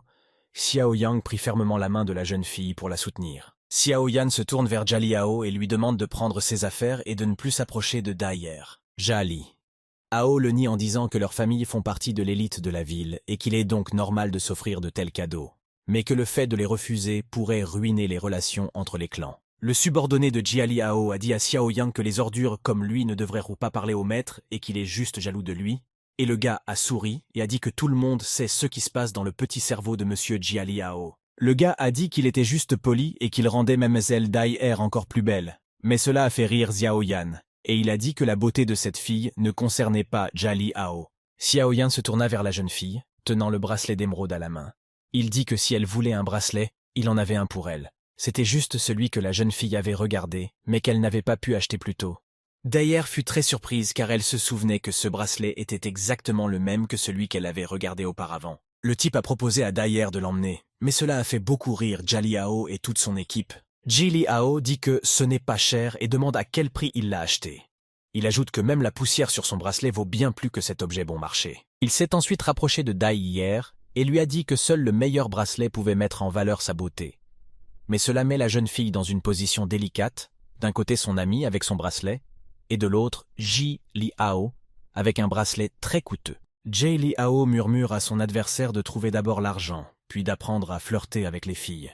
Xiao Yang se tourne vers la jeune fille et lui demande si elle veut le bracelet qu'il lui a acheté, car sa main est fatiguée de le tenir. Et Daïr répond que bien sûr elle le veut, ce qui surprend beaucoup Jali Hao, qui se dit qu'elle a choisi une vraie ordure. Xiao Yan se moque de Jali Hao en lui demandant ce qu'il vient de dire à propos des filles et de l'argent. Daïr remercie Xiao Yan pour ce beau cadeau, qui lui plaît beaucoup. Xiao Yan caresse les cheveux soyeux de la jeune fille et lui dit « De rien », heureux de la faire sourire. La jeune fille regarde le bracelet, Elle ne pensait même pas que Yang Jieje l'avait remarqué, tandis que Jali Hao est en colère, il s'en veut de ne même pas savoir que Mademoiselle Daier a des goûts si inhabituels. Xiao Yang sourit et dit à Jiao Li, Hao que Daier n'est pas attiré par l'argent, et qu'il peut donc abandonner immédiatement pour ne pas avoir le cœur brisé. Mais Jiao Liao n'a pas apprécié un tel geste. Il a montré son poing au type et l'a remercié sarcastiquement pour le conseil. Ensuite, Guy demande au maître s'il est toujours là, et Jia Liao se met en colère en insultant Xiao Yang et en lui disant qu'aujourd'hui, il lui montrera qui est le patron. Soudain, les gardes s'approchèrent et commencèrent à demander qui osait causer des problèmes du côté du territoire du clan Xiao. Le chef Bain a regardé autour de lui et a reconnu deux personnalités populaires comme Dai Er et Jia Liao. Bain s'est tourné vers le garçon et la fille et a salué poliment Monsieur Xiao Yan et MLL Daier, qui l'ont salué en retour. Jali Hao a demandé s'ils avaient été même appelés les gardes, disant qu'ils avaient décidé de prendre les chiffres, et a également insulté Bain, disant qu'il ne pouvait rien faire sans son clan. Bain pointa du doigt le jeune maître et dit Mol Jali Hao était maintenant dans le territoire du clan Xiao, et s'il avait l'intention de continuer à causer des problèmes, alors qu'il ne blâme pas Bain pour les conséquences. Xiao Yan grimace et regarde Jali Hao d'un air narquois, se demandant si le gars voulait maintenant dire qu'il devrait se battre dans un duel à 1 contre 1, comme le font les vrais hommes. Jia Li. Hao pointa du doigt Xiao Yang et dit que c'était vrai et qu'il était un lâche, tandis que Xiao Yang dit que cette année, Jia Liao avait 21 ans, tandis que lui en avait 15, et qu'il voulait encore se battre en duel avec un enfant et n'avait pas honte de suggérer une telle chose. Jia Liao n'a pas su quoi dire, ce qui lui a valu des moqueries, mais il a repris ses esprits et a dit que cette année, Xiao Yang organise sa cérémonie de passage à l'âge adulte, et que les déchets comme lui seront simplement jetés après la cérémonie, et que Xiao Yang n'a pas les couilles de retourner auprès de Wu Dan. Jia Li Hao est toujours aussi en colère. Lorsqu'il n'a pas entendu la réponse de Xiao Yang, il a crié qu'il n'avait pas peur des ordures comme les gardes du clan Xiao, mais que s'ils osèrent le toucher, cela leur coûterait une guerre avec le clan Jia Li. Puis il sourit sournoisement comme s'il avait une idée brillante et dit qu'il avait entendu dire que les fiançailles de Xiao Yan et Nalan avaient été annulées. Il se moqua de la situation, disant que ce n'était pas surprenant car les capacités du garçon n'étaient même pas proches de celles de MLL Nalan. Daiser prit ses mots à cœur et demanda à Jia Liao de les reprendre, sinon il ne lui dirait pas bonjour. Elle voulut utiliser ses pouvoirs, mais Xiao Yan intervint, et Xiao Yang demande à la jeune fille de se calmer, car il a tout sous contrôle et ils n'ont pas besoin de combats inutiles. Au même moment, les serviteurs de Jia Liao ont peur pour lui et commencent à demander à Daier ce qu'elle prépare, renforçant ainsi la sécurité de leur maître. Jia Liao sourit et se tourne vers Xiao Yan, lui disant que s'il était un homme, il devrait sortir et se battre au lieu de rester dans le dos d'une jolie fille comme Daier. Xiao Yang se tourna vers Ben, le prit par l'épaule et désigna le type qui gisait sur le sol, battu, en lui demandant s'il n'était pas du clan Xiao, alors que Jia Liao l'avait battu au même moment. Une telle décision était très inattendue pour Jia Liao. Bain est venu à son secours le plus rapidement possible et a commencé à lui demander s'il allait bien et comment il se sentait. L'homme n'ayant pas encore repris conscience, il demande qui lui parle et reçoit une bonne gifle de Bain, qui dit à Smithy de se réveiller. Bain se tourne vers le jeune maître et confirme qu'il est un garde du clan Xiao et qu'il est gravement blessé, tandis que Xiao Yang se réjouit d'avoir très habilement surpassé Jia Liao. Jia Li Hao a pointé Xiao Yang du doigt et a dit qu'il racontait des mensonges trop évidents, parce que cet homme n'est certainement pas du clan Xiao, même les vêtements ne sont pas similaires, et le garde de Xiao Yang l'a frappé. Mais le gars a souri et a demandé s'il voulait dire qu'il connaissait tous les gardes de la famille Xiao. Ben a dit qu'il était un de leurs gardes déguisés, après quoi Xiao Yang a dit que Jia Liao avait battu leur garde brutalement et sans raison, bien qu'il ne lui ait rien fait de mal, et a ensuite ajouté une question pour savoir s'il s'agissait d'une déclaration de guerre. Le type a dit que s'il commençait à se battre, cela ne serait considéré que comme de la légitime défense. Ben ordonne à ses gardes d'encercler Jia Liao et ses serviteurs, mais ils se ravisent rapidement, déclarant que cette fois, le clan Xiao a gagné, et qu'ils vont donc partir maintenant. Xiao Yan sourit largement à Jiao Liao en s'éloignant, mais ce dernier se retourna, en colère contre lui, se disant qu'il pouvait rire autant qu'il voulait, mais qu'il allait bientôt se mettre à pleurer. Lorsque Jia Liao s'est suffisamment retiré, Xiao Yan se tourne vers Ben et le remercie pour son aide. Xiao Yan se tourna vers sa sœur. Il l'appela petite et lui demanda de se tenir derrière lui, afin qu'il puisse toujours la protéger de tout danger, tout en caressant ses cheveux lisses. Xiao Yan prit la main de la jeune fille et se mit à courir, l'entraînant derrière lui. Il lui cria qu'il était temps pour eux d'aller chercher le noyau qu'ils étaient revenus chercher ici. Xiao Yang et Daier avancent à grands pas à la recherche du noyau, tout en entendant les conversations toujours aussi familières des marchands et des clients, ainsi qu'un grand nombre de bruits divers en arrière-plan. Xiao Yan regarda sur le côté et parvint à le repérer. Il s'y précipita et dit à Daier qu'il avait trouvé le noyau. Ensemble, ils s'approchèrent du comptoir où le noyau magique était vendu. Il a posé sa paume sur le noyau magique et s'est concentré sur ses sensations. Puis il a pris le noyau dans ses mains pour l'examiner de près et sous différents angles. Soudain, les yeux du jeune homme tombent sur une assiette très particulière, et il entend la voix de son professeur qui demande à Xiao Yan d'acheter cette assiette, car elle a une grande valeur. Xiao Yan se tourna vers le marchand et lui demanda de quel monstre provenait le noyau. Tout en jetant un coup d'œil au noyau magique et à l'assiette, il ajouta qu'il s'agissait d'une âme magique en bois provenant du renard de la forêt éternelle, et qu'il s'agissait d'un objet rare. Puis il s'arrêta un instant et dit que puisque l'homme l'aimait, il pouvait l'acheter pour 500 pièces d'or. Xiao Yan se tourne vers le marchand, l'accusant d'être très cher. Habituellement, une âme d'arbre de niveau 1 coûte 400 ou 450 pièces d'or. Mais les renards ne sont pas si rares dans la forêt éternelle. Le marchand est un peu gêné et tente de se justifier en disant que ces hommes ont tué 5 monstres renards pour une seule carotte et que beaucoup de gens ont été blessés, et qu'il ne peut donc pas la vendre à un prix aussi bas. Mais Xiao Yan n'est toujours pas d'accord avec lui, car 500 €, c'est trop cher pour lui, et il demande donc à laisser tomber. Le marchand offre au jeune homme 470 pièces d'or, et pas un cuivre de moins, tandis que Xiao Yang affirme que lui et son compagnon parviennent déjà à joindre les deux bouts. Xiao Yan prit la monnaie sur la table du marchand d'une main acérée et lui offrit 470 pièces d'or, et ceux qu'il venait de prendre pour lui-même. Le marchand a souri et a dit « Marché conclu », ajoutant que Xiao Yan était un plaisir à traiter, et que 16 déchets valaient 1 centime. Puis il a appelé les filles, et elles sont rentrées chez elles, et le marchand leur a souhaité de prendre soin d'elles-mêmes. Le marchand est très heureux de faire un tel profit. Il est content d'avoir pu vendre le noyau pour une telle somme. Le domaine du clan Xiao, la chambre de Xiao Yan.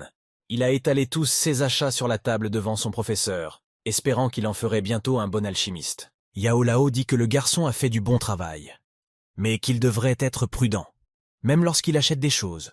Et le garçon tourne la tête vers le professeur, et dit que tous les gens sont des spéculateurs, et que s'ils se rendent compte que vous avez besoin de quelque chose, les prix monteront en flèche. Xiao Yan ne veut pas se laisser berner. Après cela, le gars sort le métal et dit que Molly, le professeur, a voulu qu'il achète cette ferraille, mais pour l'instant, elle n'a pas l'air impressionnante du tout. Yao Lao dit que le gars ne comprend rien. Il explique que l'homme qui a créé ce métal est probablement un alchimiste lui-même, et que seules les personnes ayant une perception spirituelle très forte peuvent sentir la ruse qui est cachée dans ce métal.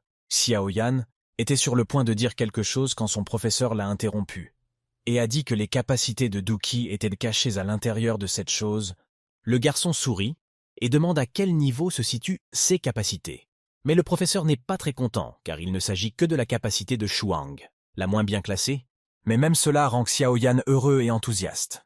Il se rend compte que l'achat en valait la peine. Le professeur répète qu'il ne s'agit que d'une capacité Shuang de Baran et demande à Xiao Yang ce qui le rend si heureux.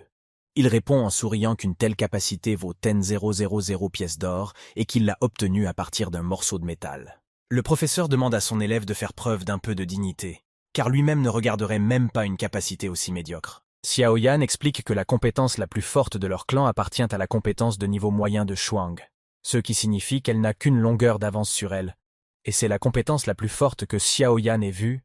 Yao Lao se rend compte qu'il va devoir montrer à son élève une capacité plus cool que celle qu'il a vue, mais le garçon s'y oppose et fait remarquer à l'enseignant qu'il a déjà lu ce que fait cette capacité. Yao Lao ne veut pas faire attendre son disciple, il vérifie donc que c'est bien ce qui est écrit. Il découvre qu'il s'agit du point du vide, classe Shuang bas niveau, un point du vide, classe Shuang bas niveau, porté à la maîtrise, capable d'attirer des pierres de plusieurs tonnes, et en combat peut créer un vide assez fort pour aspirer le sang du corps de l'ennemi. Xiao Yan a dit que le fait de prélever du sang sur le corps de l'adversaire était très cool, et a demandé à son professeur si quelqu'un mourrait s'il n'y avait pas de sang dans son corps. Yao Lao lui dit de ne pas s'énerver, car cette capacité ne peut être utilisée que contre des adversaires égaux ou plus faibles.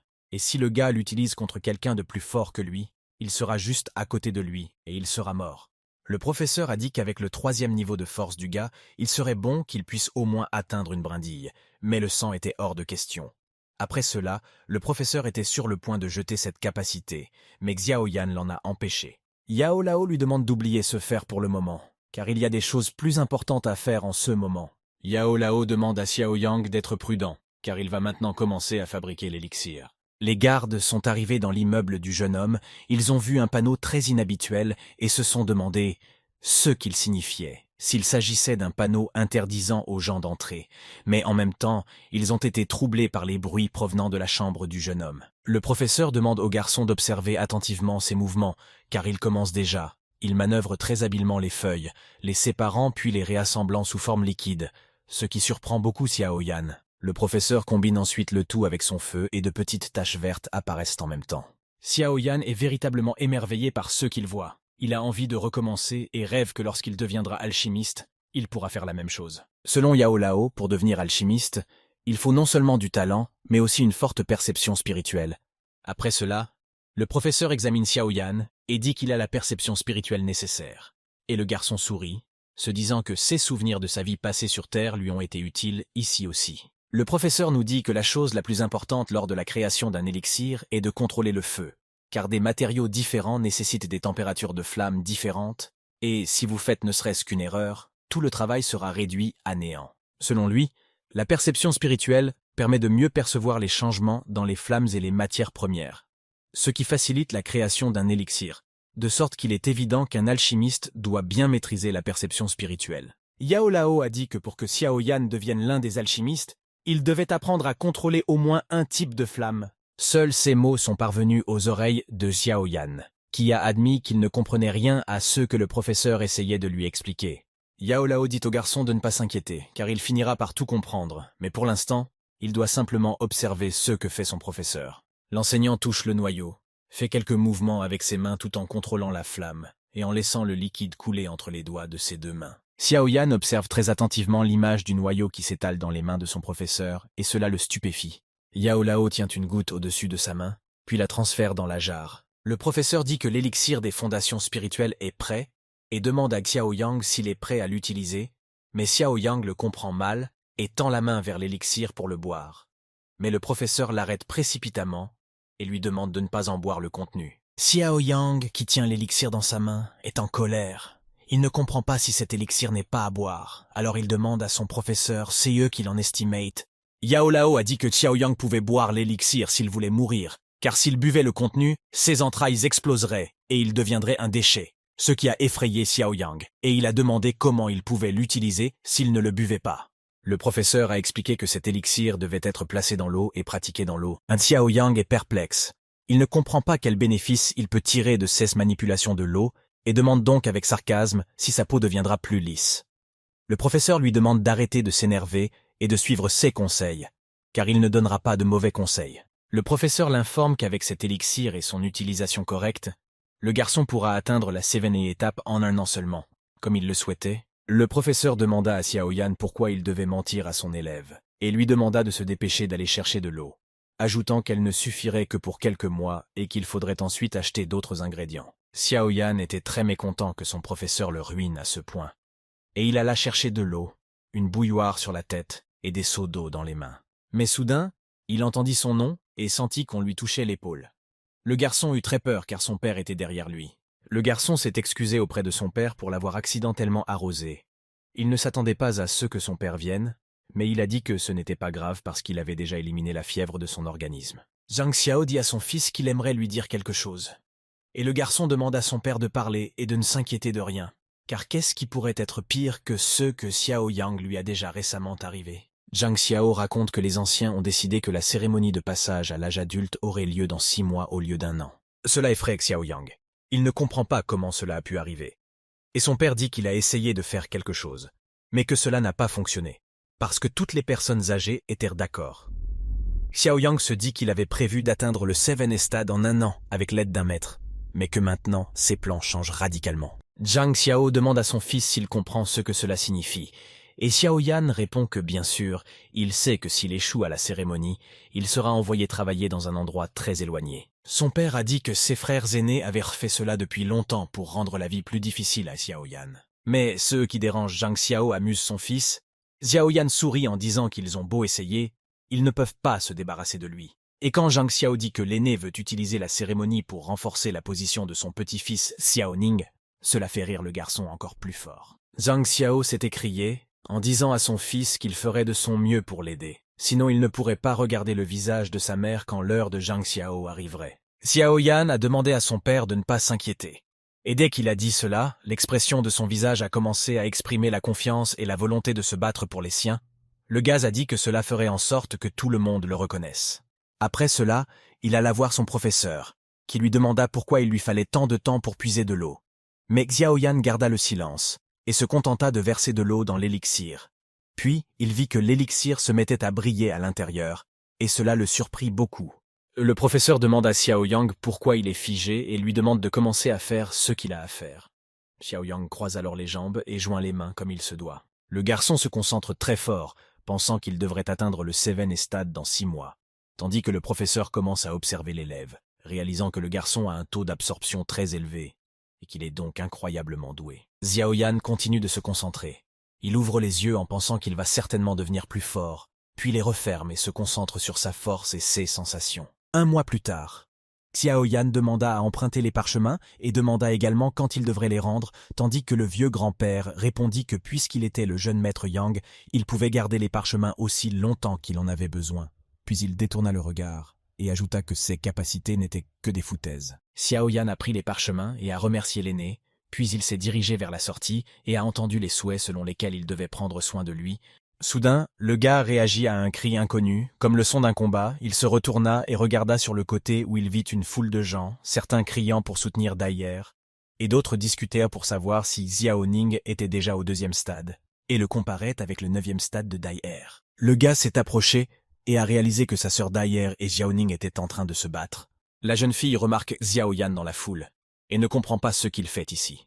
C'est très inattendu de le rencontrer ici et maintenant. Daier l'a regardé droit dans les yeux et lui a souri très gentiment, de sorte qu'il n'a pu s'empêcher de remarquer sa beauté éthérée. Mais au même moment, d'autres spectateurs de ce combat ont remarqué la jeune fille et ont commencé à l'admirer pour sa beauté. Xiao Yan remarqua que depuis l'arrière, Daier voulait attaquer Xiaoning, qui utilisait le plus haut niveau de la classe Wang, double fureur du dragon. Le type a crié à Daier de faire attention et a fait demi-tour, car elle était très distraite par l'attention de Xiao Yan. Daier a entendu que Xiao Yan voulait lui éviter des ennuis. Alors elle s'est immédiatement retournée et a regardé vers Xiaoning qui était en train de se faire exploser par le dragon à double fureur. Daier tendit la main et utilisa Daoqi pour arrêter l'attaque de Xiaoning, le repoussant même à une certaine distance avec le bruit de la terre qui se fissure. Xiaoning a dit qu'il abandonnait parce que Daier était très forte pour lui. Mais quand il a regardé autour de lui, il n'a vu que la silhouette d'une fille qui s'est enfuie et ne l'a même pas écoutée. Daier se précipita vers Xiao Yan et dit avec joie que Xiao Yan Gege était enfin sorti de sa chambre. Elle ne l'avait pas vu depuis 1 mois, mais elle savait que le Duchi de Xiao Yan avait maintenant atteint le 4e stade. Elle était donc très fière de lui. Xiao Yan fut surpris de voir que la fille était capable de sentir qu'il avait amélioré son stade jusqu'au 4e stade. En réponse à cela, Daier sourit gentiment. Soudain, Xiaoning s'approche d'eux. Il dit qu'il se demandait qui cela pouvait être, et maintenant il voit le plus grand génie Xiao Yang devant lui. Ils ne se sont pas vus depuis longtemps. Il ajoute à la conversation. Le gars dit que Xiao Yang garde beaucoup de parchemins et demande s'ils sont tous nécessaires pour l'entraînement, puis il appelle Xiao Yang à un duel. Soudain, Daier intervient, disant que s'il veut se battre, elle est toujours à son service. Si Xiaoning se tourne vers l'homme et lui demande s'il a décidé de se cacher derrière une fille comme d'habitude, et s'il a demandé à Xiao Yang s'il était un homme ou non. L'homme n'est pas confus et dit qu'il semble que Xiaoning ait touché un point sensible, car il ne se souvient pas que Xiaoning ait jamais dit cela au cours des 3 dernières années. Xiaoning fut très surpris et dit « Il semble que le Duchi de Xiao Yan n'ait pas changé durant ces 3 années, mais sa langue est devenue plus acérée. » Xiao Yan rit et demande au cousin de Xiaoning s'il le flatte. Mais celui-ci se contente de renifler, puis Daier demande à Xiaoning ce qu'il est en train de faire. Le gaz a seulement ri et a dit à la fille de se détendre car il ne ferait pas de mal à Xiao Yan pour le moment, et Xiaoning a chuchoté au gars qu'il lui avait conseillé de quitter Daier car il n'était pas de taille à l'affronter. 346 Xiao Yang sourit et demande à Xiaoning ce qui se passera s'il ne quitte pas la fille, mais Xiaoning ne fait que serrer ses épaules plus fort avec sa main, disant qu'il fera mourir Xiao Yang de honte pendant la cérémonie de passage à l'âge adulte. et Xiao Yang dit qu'il attendra ce jour avec impatience. Possession du clan Xiao. Le versant arrière de la montagne. Le professeur demande à Xiao Yang pourquoi il a apporté tous ces parchemins contenant des capacités inutiles. Mais Xiao Yang le nie. Ne comprenant pas pourquoi le professeur pense qu'ils le sont, il dit qu'il doit apprendre d'autres capacités que le point du vide, ou qu'il ne pourra pas participer à la cérémonie de passage à l'âge adulte. Xiao Yang demande alors à Yao Lao de ne pas dire qu'il le regardera se faire battre de sang-froid lors de la cérémonie de passage à l'âge adulte. Yao Lao dit qu'il veut quand même enseigner une capacité au garçon, ce qui plaît à Xiao Yang qui demande si cette capacité doit être très forte. Le professeur l'informe qu'elle n'est qu'une chuang de haut niveau et ajoute qu'il n'aurait même pas pensé à cette capacité s'il n'y avait pas eu une enfant gémissante et pleurnicharde. Mais Xiao Yan n'aime pas qu'on l'appelle ainsi. Soudain, Yao Lao toucha le front de Xiao Yang avec son index et lui demanda de ne pas bouger, de fermer les yeux et de méditer. Puis il lui donnerait cette capacité. Xiao Yan a crié très fort de douleur. Il peut sentir sa tête devenir plus lourde à chaque seconde qui passe. C'est la façon dont le professeur lui transmet la capacité de combat rapproché de Duki, connue pour sa puissance d'attaque. Il possède 8 couches de force des dégâts d'attaque qui combinent les 8 couches, ce qui est comparable à une capacité de classe de 10 de bas niveau. Le professeur dit que c'est fini, Xiao Yan respire bruyamment.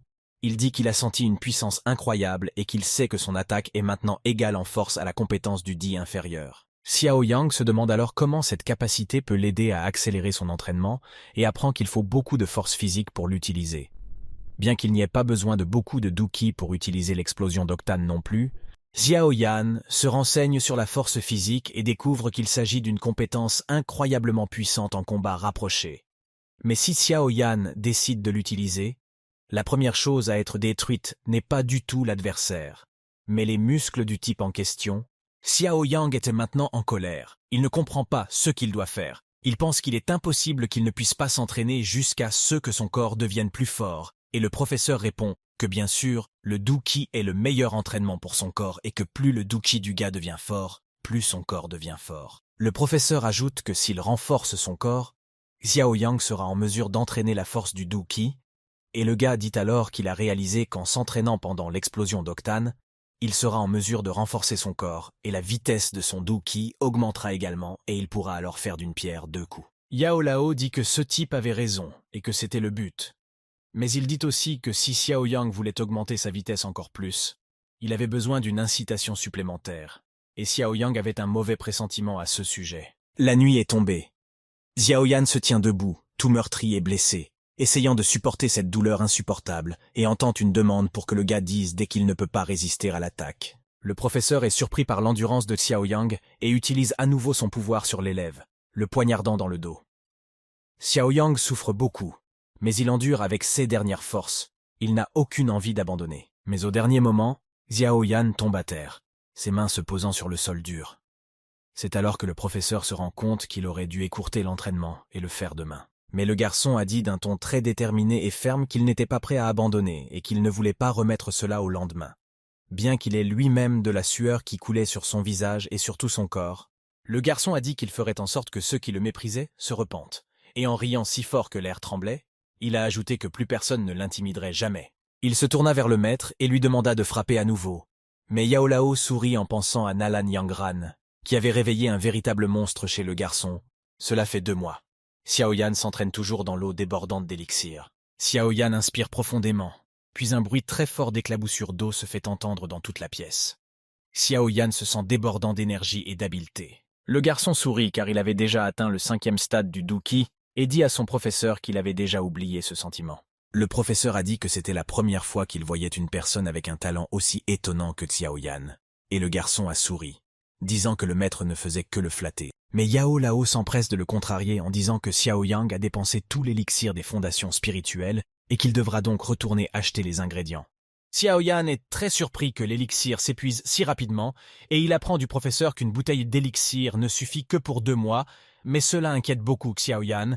Il dit au professeur qu'il a emprunté de l'argent à Daier la dernière fois et lui demande de ne pas lui dire qu'il devra emprunter à nouveau. Le professeur a détourné son regard de Xiao Yan et lui a dit que ce n'était pas son affaire. Et le garçon s'est alors demandé ce qu'il devait faire maintenant. Xiao Yan a demandé au professeur s'il était possible de fabriquer un élixir avec des ingrédients de mauvaise qualité. Yao Lao a dit que c'était possible. mais que ceux seraient beaucoup moins efficaces. Xiao Yan lève l'index, disant qu'il a une idée géniale et décide de sortir de l'eau. Mais il entend son professeur crier après lui disant de mettre son pantalon. Salle des ventes du clan maître, salle d'expertise. Le type a été présenté à M. Clooney en disant qu'il était un grand maître avec 3 étoiles, après le rang de novice. Le niveau de développement est décrit par des étoiles au lieu d'étapes. Et un alchimiste de 2e niveau également. M. Clooney s'est demandé qui était cet homme. Peut-être était-il un alchimiste, et était-il venu ici pour vendre des élixirs. L'homme sortit l'élixir et le présenta pour évaluation, et lorsqu'il déclara qu'il s'agissait d'un véritable élixir de 2e niveau, l'homme encapuchonné lui demanda à quelle vitesse il pouvait le vendre. Le type a dit que la vente aux enchères avait lieu en ce moment même, et que l'élixir serait donc exposé tout de suite. Puis il a demandé à l'homme de se rendre dans la salle principale. Le jeune homme aux cheveux blonds se demandait à quel moment un alchimiste de niveau 2 avait débarqué dans leur ville. Après avoir réfléchi un moment, l'homme s'est tourné vers l'employé et lui a demandé de ne pas ennuyer l'homme de quelque manière que ce soit, mais plutôt de trouver un moyen de l'intéresser à l'homme. Les gens commencent à discuter des marchandises entre eux.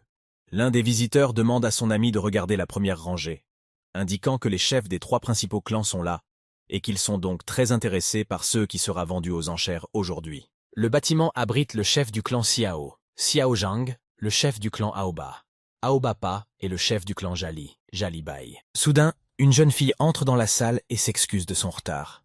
Elle souhaite la bienvenue à tout le monde dans la salle des ventes. Elle est l'actionnaire principal du clan Maitra Yafei, est une belle blonde à la silhouette splendide.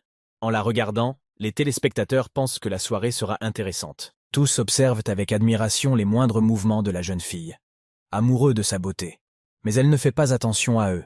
La seule chose qui l'attire, c'est l'étrange alchimiste, dont M. Clooney lui a parlé plus tôt, et qui l'attire par son mystère. Yafei, souriante, déclara sans plus attendre l'ouverture de la vente aux enchères. Elle continua en parlant de leur premier objet. C'est un élixir qui peut être utilisé pour augmenter la vitesse de l'entraînement.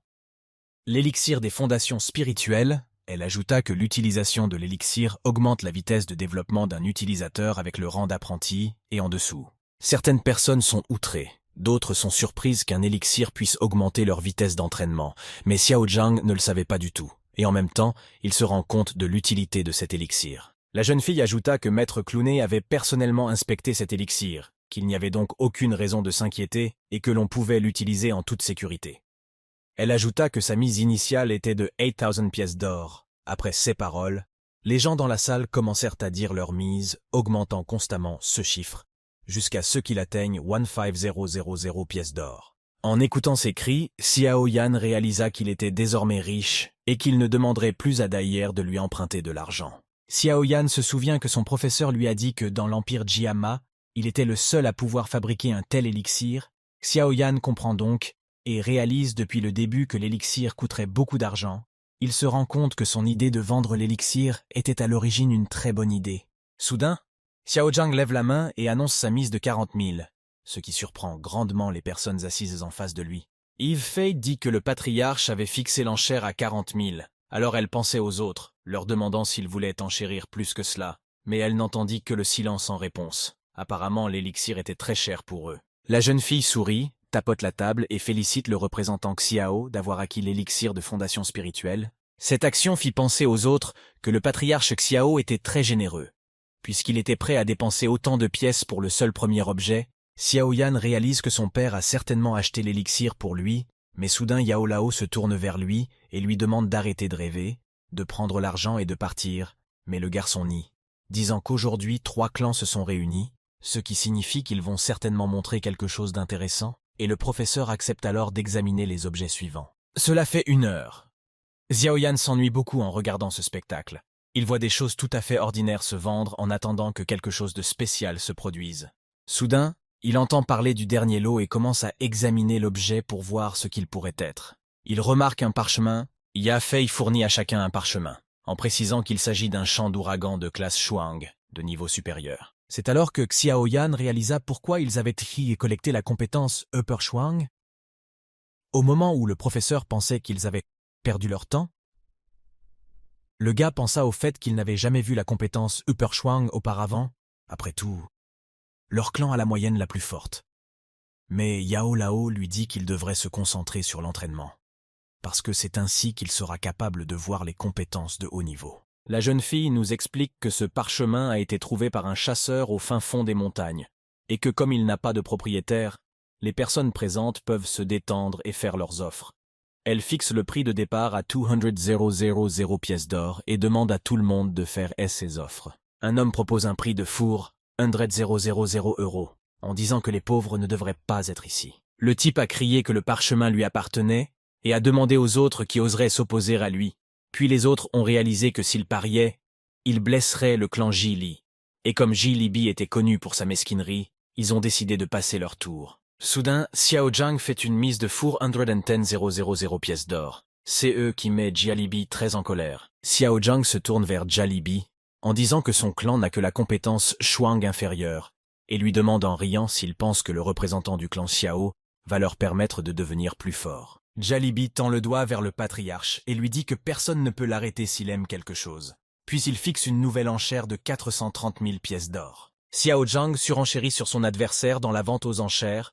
Il propose 450 000 pièces d'or, puis Jalibi propose 470 000 pièces d'or, et deux autres offres de 500 000 et 550 000 pièces d'or se font entendre. Jalibi se tourne vers le patriarche et lui demande pourquoi il ne devrait pas faire monter les enchères encore plus haut, car il a l'intention de combattre Xiao Zhang jusqu'à la fin aujourd'hui. Xiao Zhang détourne le regard, disant à Jalibi qu'il ne faisait que plaisanter et qu'il était déjà très excité, et ajoute que Jalibi a gagné et que le parchemin est à lui.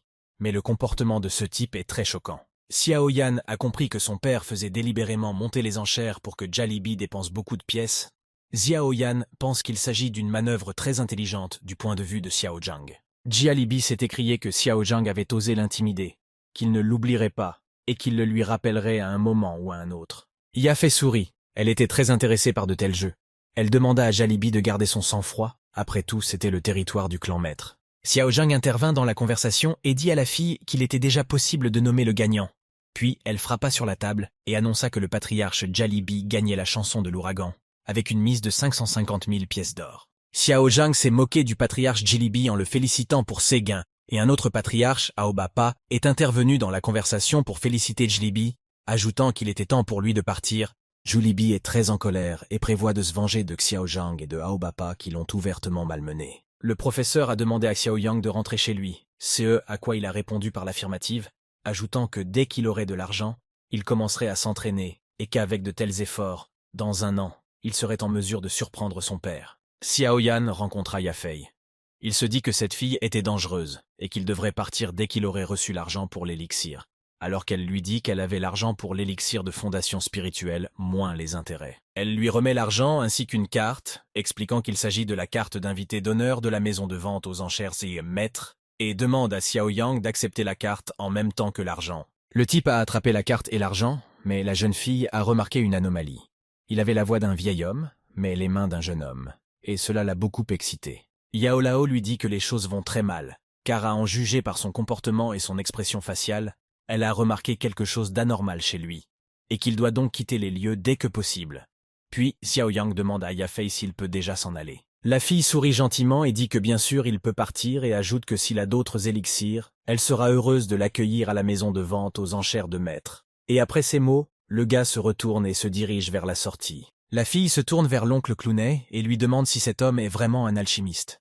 Et le gars répond que oui, et qu'il est un meilleur alchimiste que lui, parce qu'il ne peut pas faire un tel élixir de second niveau. Et Yafei demande alors s'il ne peut pas le faire même avec la recette. Monsieur Clounet a crié de colère. Il a demandé à la jeune fille de faire attention à son langage, disant que les recettes sont la chair et le sang des alchimistes, et que même le clan maître ne peut pas se permettre d'insulter un alchimiste dont on ne connaît pas le niveau. Il y a quelques années, quelqu'un a essayé de voler la recette du roi de l'élixir Gue, mais toute la famille de voleurs a été détruite.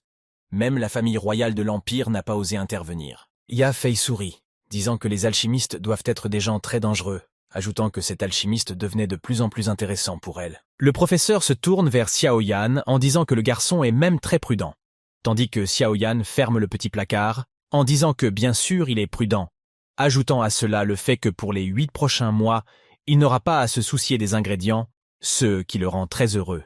Xiao Zhang entre dans la pièce et salue joyeusement son fils, qui lui demande en souriant s'il a quelque chose à lui demander. Xiao Zhang caresse la tête de son fils en disant qu'il peut rendre visite à son propre fils comme ça, et que cela fait déjà 2 mois qu'il se cache dans sa propre chambre.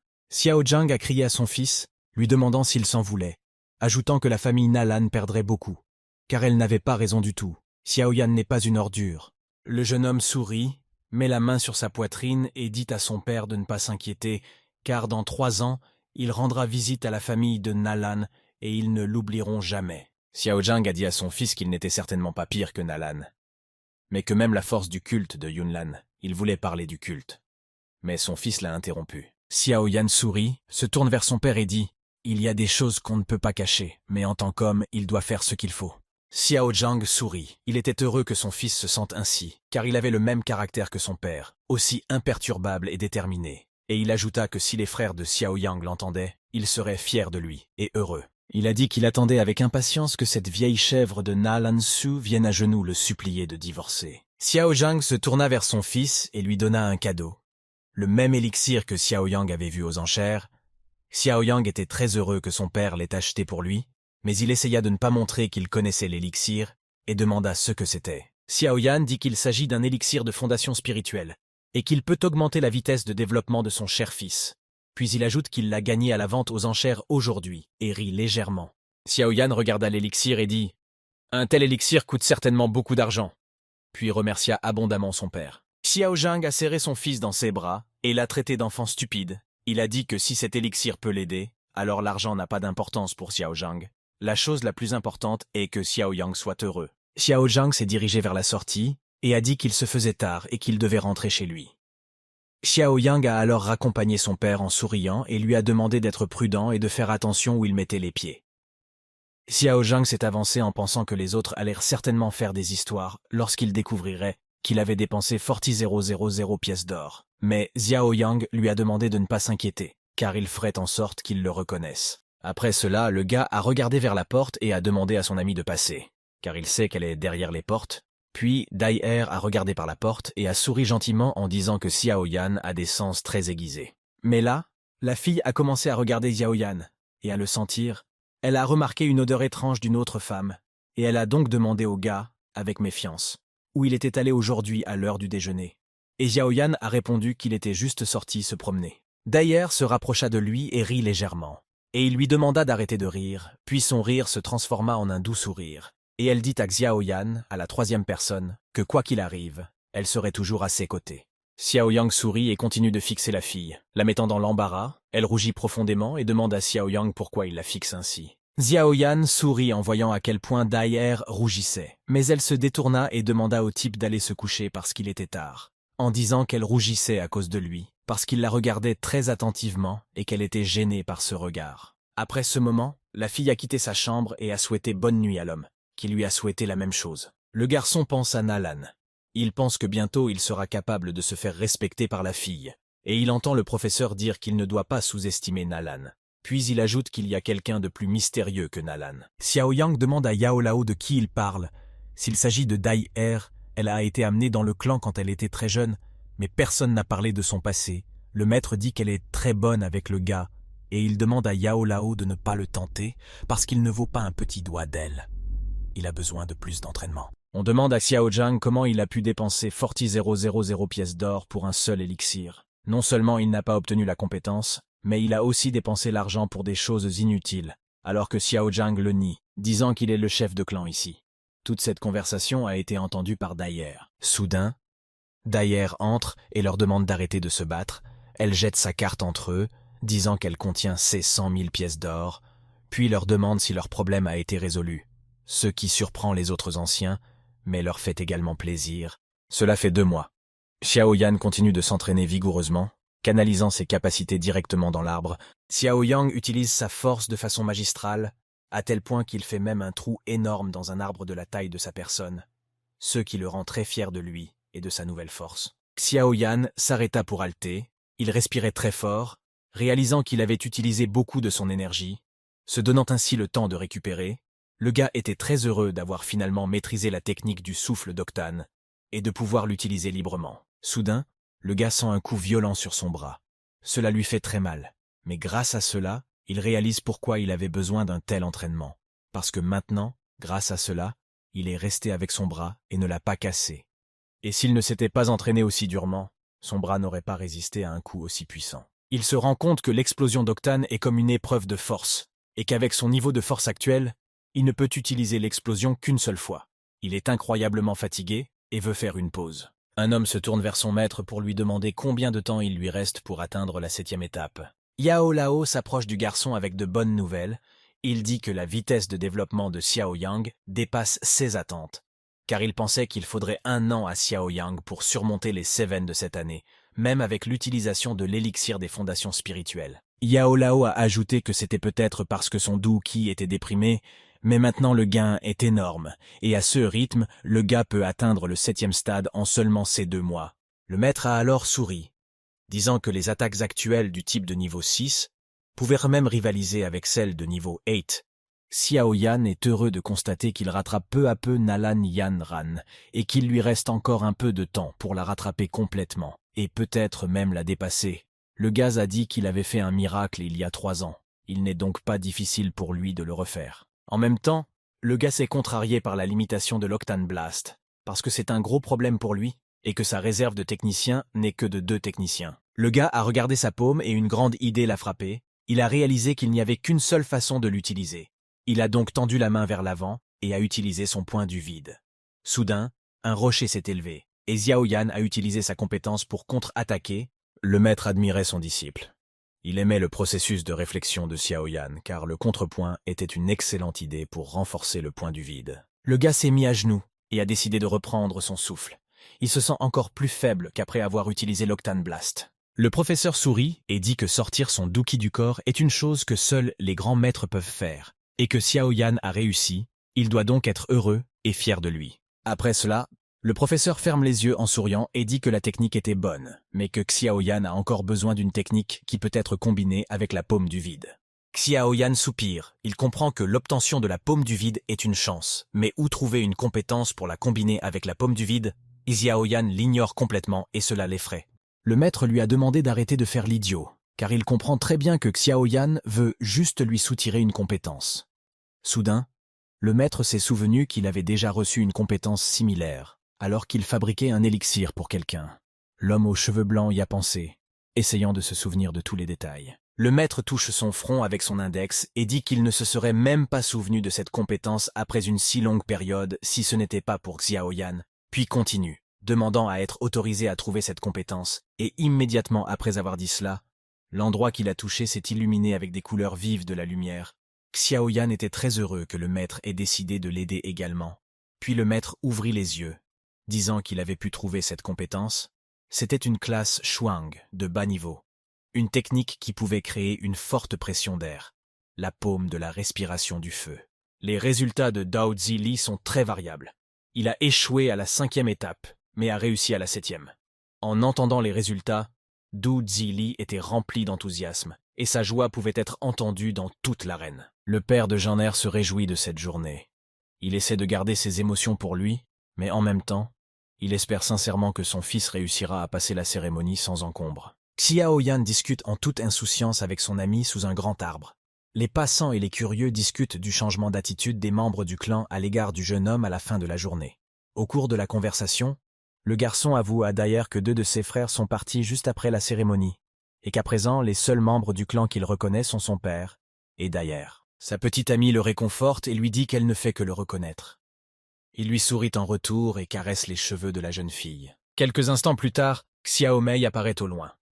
Xiao Yang reconnaît la jeune fille et attend les résultats avec curiosité et surprise. Les résultats sont annoncés immédiatement après. Xiao Mei passe à la 8e étape, mais la fille qui passait à côté du gars ne lui a même pas jeté un coup d'œil.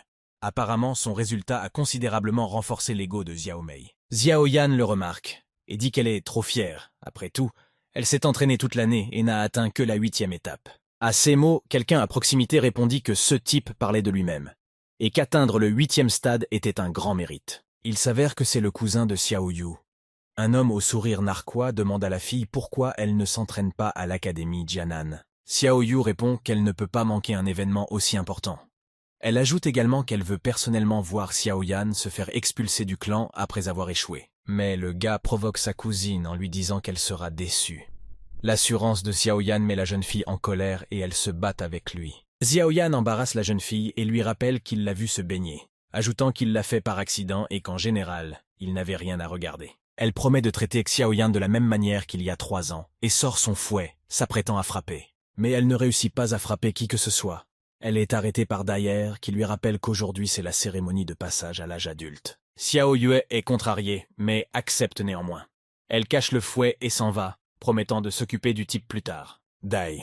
Elle reproche à Xiao Yang d'avoir épié la baignade de sa cousine, mais ce dernier s'excuse en disant que ce n'était qu'un accident. Le concurrent suivant est appelé dans l'arène, il s'agit de Dai Er. Elle demande à l'homme de ne pas être surpris et court dans l'arène. Xiao Yang constate que la jeune fille est devenue Du Zhe de façon plutôt inattendue. La jeune fille s'approche de l'obélisque et le touche. Quelques secondes plus tard, une petite étoile apparaît près de la main de la jeune fille. Les réactions sont différentes. Le public n'est généralement pas surpris, voire au contraire, c'est ce qu'il attendait de Dai Er. Père était fier de Dai Er, disant qu'elle est devenue Du Zhe à un âge assez jeune. Les observateurs disent que le clan Xiao a beaucoup de talent. Sous les acclamations des spectateurs, la jeune fille quitte l'arène et s'approche de Xiao Yan. Elle demande au gars s'il aime le résultat, et le gars dit que la fille ne devrait pas trop se faire le nez, parce qu'il serait très surpris si elle ne devenait pas un doux. Après cela, le dernier concurrent, Xiao Yang, est appelé dans l'arène. Après avoir attendu son tour, l'homme sourit avec satisfaction et entre avec assurance dans l'arène. Daier lui souhaite bonne chance. Il est escorté jusqu'à l'arène sous les rires et les huées du public. Ils se moquent de lui, le traitent de perdant et disent que son plafond est au stade 3. Quelques pas avant d'entrer dans l'arène, Xiao Yang croise le regard de son père, plein de foi et d'espoir. En réponse, ce dernier lui lance un regard confiant en lui disant que tout se passera bien cette fois-ci. Le père entend également quelques reproches de ses collègues à l'égard de son fils, mais il ne s'énerve pas et se contente de dire qu'il devrait d'abord s'occuper des résultats au lieu de se plaindre. Xiao Yan saute dans l'arène sans aucune difficulté, ce qui surprend tout le monde. Mais Daier regarde calmement le saut. Exactement ce qu'elle attendait de lui. Xiao Yan s'approche de l'obélisque et dit que son tourment prendra fin en touchant la pierre. Une vive lueur violette émane de la pierre. Et les spectateurs qui, il y a un instant, versèrent de la boue sur le gars, sont forcés de reconnaître le résultat. La 8e étape. Sous le coup de l'émotion, le père du garçon écrase le verre qu'il tenait à la main. Il a une expression de joie pour son fils. Dai, elle regarde cela. Elle est submergée par une telle joie qu'elle en laisse presque couler une larme. Fourindre dans 98. Et à l'étage, Yafei dit que le talent de ce type est stupéfiant et que le clan Xiao a un héritier assez fort. Mais les deux autres anciens sont perplexes, regardent autour d'eux et chuchotent, essayant de comprendre ce que c'était et comment c'est possible. Vers la fin, le jeune homme jette un regard triomphant sur ceux qui avaient jusqu'alors douté de ses capacités. Xiao Mei ne comprend pas ce qui s'est passé. Elle soupçonne que l'homme a retrouvé son talent d'une manière ou d'une autre. Certains croient encore qu'il s'agit d'un canular et que Xiao Yan utilise une sorte d'astuce pour tromper tout le monde. Le père du garçon raille les anciens en disant que l'examen est sous leur contrôle, mais qu'ils ne s'attendaient certainement pas à un tel résultat. À leur tour, les anciens, bien qu'à contre-cœur mais docilement, acceptent et essaient d'oublier ce qui s'est passé le plus vite possible. Pour cela, ils passent à la partie du duel. Depuis leur balcon, les anciens déclarent que l'examen est terminé et donnent à ceux qui n'ont pas réussi l'examen une chance de se battre avec ceux qui l'ont réussi. L'un des anciens se frotte les mains, persuadé que Xiao Yang les a trompés et que sa supercherie sera révélée au cours du combat. Biao dit défie Xiao Yang de se battre. Xiao Yan accepte et relève le défi. Le père du jeune homme est légèrement surpris. Après tout, ce jeune homme est la servante de Xiao Ning du côté du premier aîné. Biao Di entre dans l'arène avec confiance. Une rumeur circule également dans le public selon laquelle Xiao Yang aurait triché, mais ils sont sûrs que cela se saura pendant le combat, si c'est vrai. Les anciens affirment que Biao Di en est à la 6e étape et on verra maintenant si Xiao Yan en est à la 8e. Ils déclarent que si le gars perd, il est éliminé. Mais leur père leur conseille de surveiller attentivement l'arène. Er ne quitte pas l'arène des yeux, et voilà que le début du combat est annoncé. Biao Di a immédiatement sauté de son siège et s'est précipité sur Xiao Yan. Il utilise sa technique de la paume de la montagne qui fend la paume. Pendant ce temps, Xiao Yan reste calmement immobile, ne perdant pas de vue son adversaire. Lorsque Biao Di place sa paume pour donner un coup de poing et l'abat sur la tête de Xiao, ce dernier esquive facilement une simple attaque de haut en bas. 513 tout se passe si vite que Biao Di n'a que le temps de remarquer le mouvement de Xiao Yan. Mais il ne peut pas changer immédiatement la trajectoire de la frappe. Xiao Yan, quant à lui, applique une main écrasante, frappant d'un coup de paume le plexus solaire de Biao Di. Sous la force du coup, Biao est projeté si loin qu'il heurte de plein fouet les gradins des spectateurs. Xiao Yan est le vainqueur. Les téléspectateurs sont choqués par ce qui se passe et n'arrivent toujours pas à croire que le gars a gagné le combat avec un seul coup de poing. Triomphant, Xiao Yan demande dans toute l'arène si d'autres personnes souhaitent le défier. N'obtenant aucune réponse, il déclare qu'il est de retour. Xiao jette un nouveau coup d'œil dans les tribunes. Il dit que c'était la même chose il y a 3 ans et que l'ancien lui aurait été heureux de voir cette réaction. Aujourd'hui, il ne ressent plus rien. Xiao Yan sourit, montrant sa confiance en sa force, et demande si quelqu'un d'autre veut le tester. Les personnes présentes étaient étonnées de ce qui se passait, mais une personne se détacha de la foule, Xiao Ning. Il exprima son admiration pour la force de Xiao Yan Biaodi et lui demanda s'il pouvait lui montrer quelques techniques. Xiao Ning avait été convoquée par sa sœur, et apparemment, elle aussi était intéressée par les compétences de Xiao Yan. L'homme se retourne avec assurance et se dirige vers elle, prêt à montrer ses talents. Xia Yue tendit la pilule verte à Xiao Ning, expliquant que ce remède stimulait le Qi. Sœur Xiao Ninga ajoute que la pilule est capable d'élever le niveau de Qi à celui de Du pendant une courte période. Elle a averti que la pilule avait des effets secondaires terribles et qu'elle ne devait donc être utilisée qu'en dernier recours. Xiao Ning refusa l'offre, affirmant qu'avec ses compétences et sa force, il n'en avait pas besoin. Xia Yue insiste, mais ajoute que la pilule doit être utilisée avec précaution. Xiao Ning sourit et dit qu'étant donné ses compétences et sa puissance, il n'aurait pas besoin d'un tel soutien. Il se dit convaincu de pouvoir vaincre Xiao Yan sans aucun stimulant. La jeune fille le mit en garde contre les effets possibles de la pilule, mais Xiao Ning déclara d'un ton moqueur qu'il avait l'intention de vaincre son adversaire sans aucun artifice, et que sa sœur n'avait pas à s'inquiéter. Xiao Ning s'élança rapidement et se retrouva à côté de Xiao Yan. Xiao Yan, qui accueillit ce mouvement avec un sourire, se contenta de plaisanter, remarquant qu'il avait mis un certain temps à voyager. En réponse, Xiao Ning sourit et posa une question à Xiao Yan Biaodi, lui demandant s'il était prêt à être humilié devant les yeux de Dai Er. Le type a demandé si Xiao Ning pouvait gérer sa compétence. Xiao Yan, qui ne manquait pas de confiance, déclara qu'avec sa force et ses compétences, Xiao Ning ne serait pas en mesure de l'humilier. Au contraire, il s'est montré confiant dans la leçon de Xiao Ning, et même s'il était rapide et fort, il a affirmé que cela l'aiderait. Les regards des deux adversaires laissent présager un duel irréconciliable. Les paroles de Xiao Yan blessèrent visiblement Xiao Ning, et un soupçon de détermination apparut dans ses yeux. D'un air détaché, il déclara qu'il verrait bien combien de temps l'arrogance de Xiao Yan durerait. C'est à ce moment qu'il décida d'utiliser sa compétence, un coup de poignard de niveau moyen, à griffes acérées, de classe Wang. La détermination et la confiance en soi rendent ses mouvements rapides. En réponse au défi de Xiao Ning, Xiao Yan utilisa sa propre compétence, la paume crachant du feu, en se rappelant les mots de son mentor. Son mentor lui avait appris que cette compétence était capable de créer instantanément une énorme pression d'air. Grâce à cette technique, Xiao Yan pouvait réaliser ses projets et renforcer la main du vide. À ce moment-là, l'atmosphère était non seulement tendue, mais aussi remplie de l'anticipation d'un combat incroyable, où chacun d'entre eux était impatient de montrer ses compétences uniques. Xiao Yan réussit à incarner sa compétence, une paume respirant le feu, de bas niveau, de classe Shuang. Ces mouvements étaient rapides et précis, et le coup porté à la poitrine de Xiao Ning arriva si vite qu'il n'eut pas le temps de profiter de son coup de griffe. Sous la force du coup, Xiao Ning vola quelques mètres en arrière, mais malgré cela, il garda l'équilibre avec une fierté inébranlable. Les spectateurs du combat furent stupéfaits non seulement par la puissance, mais aussi par l'incroyable vitesse de Xiao Yan.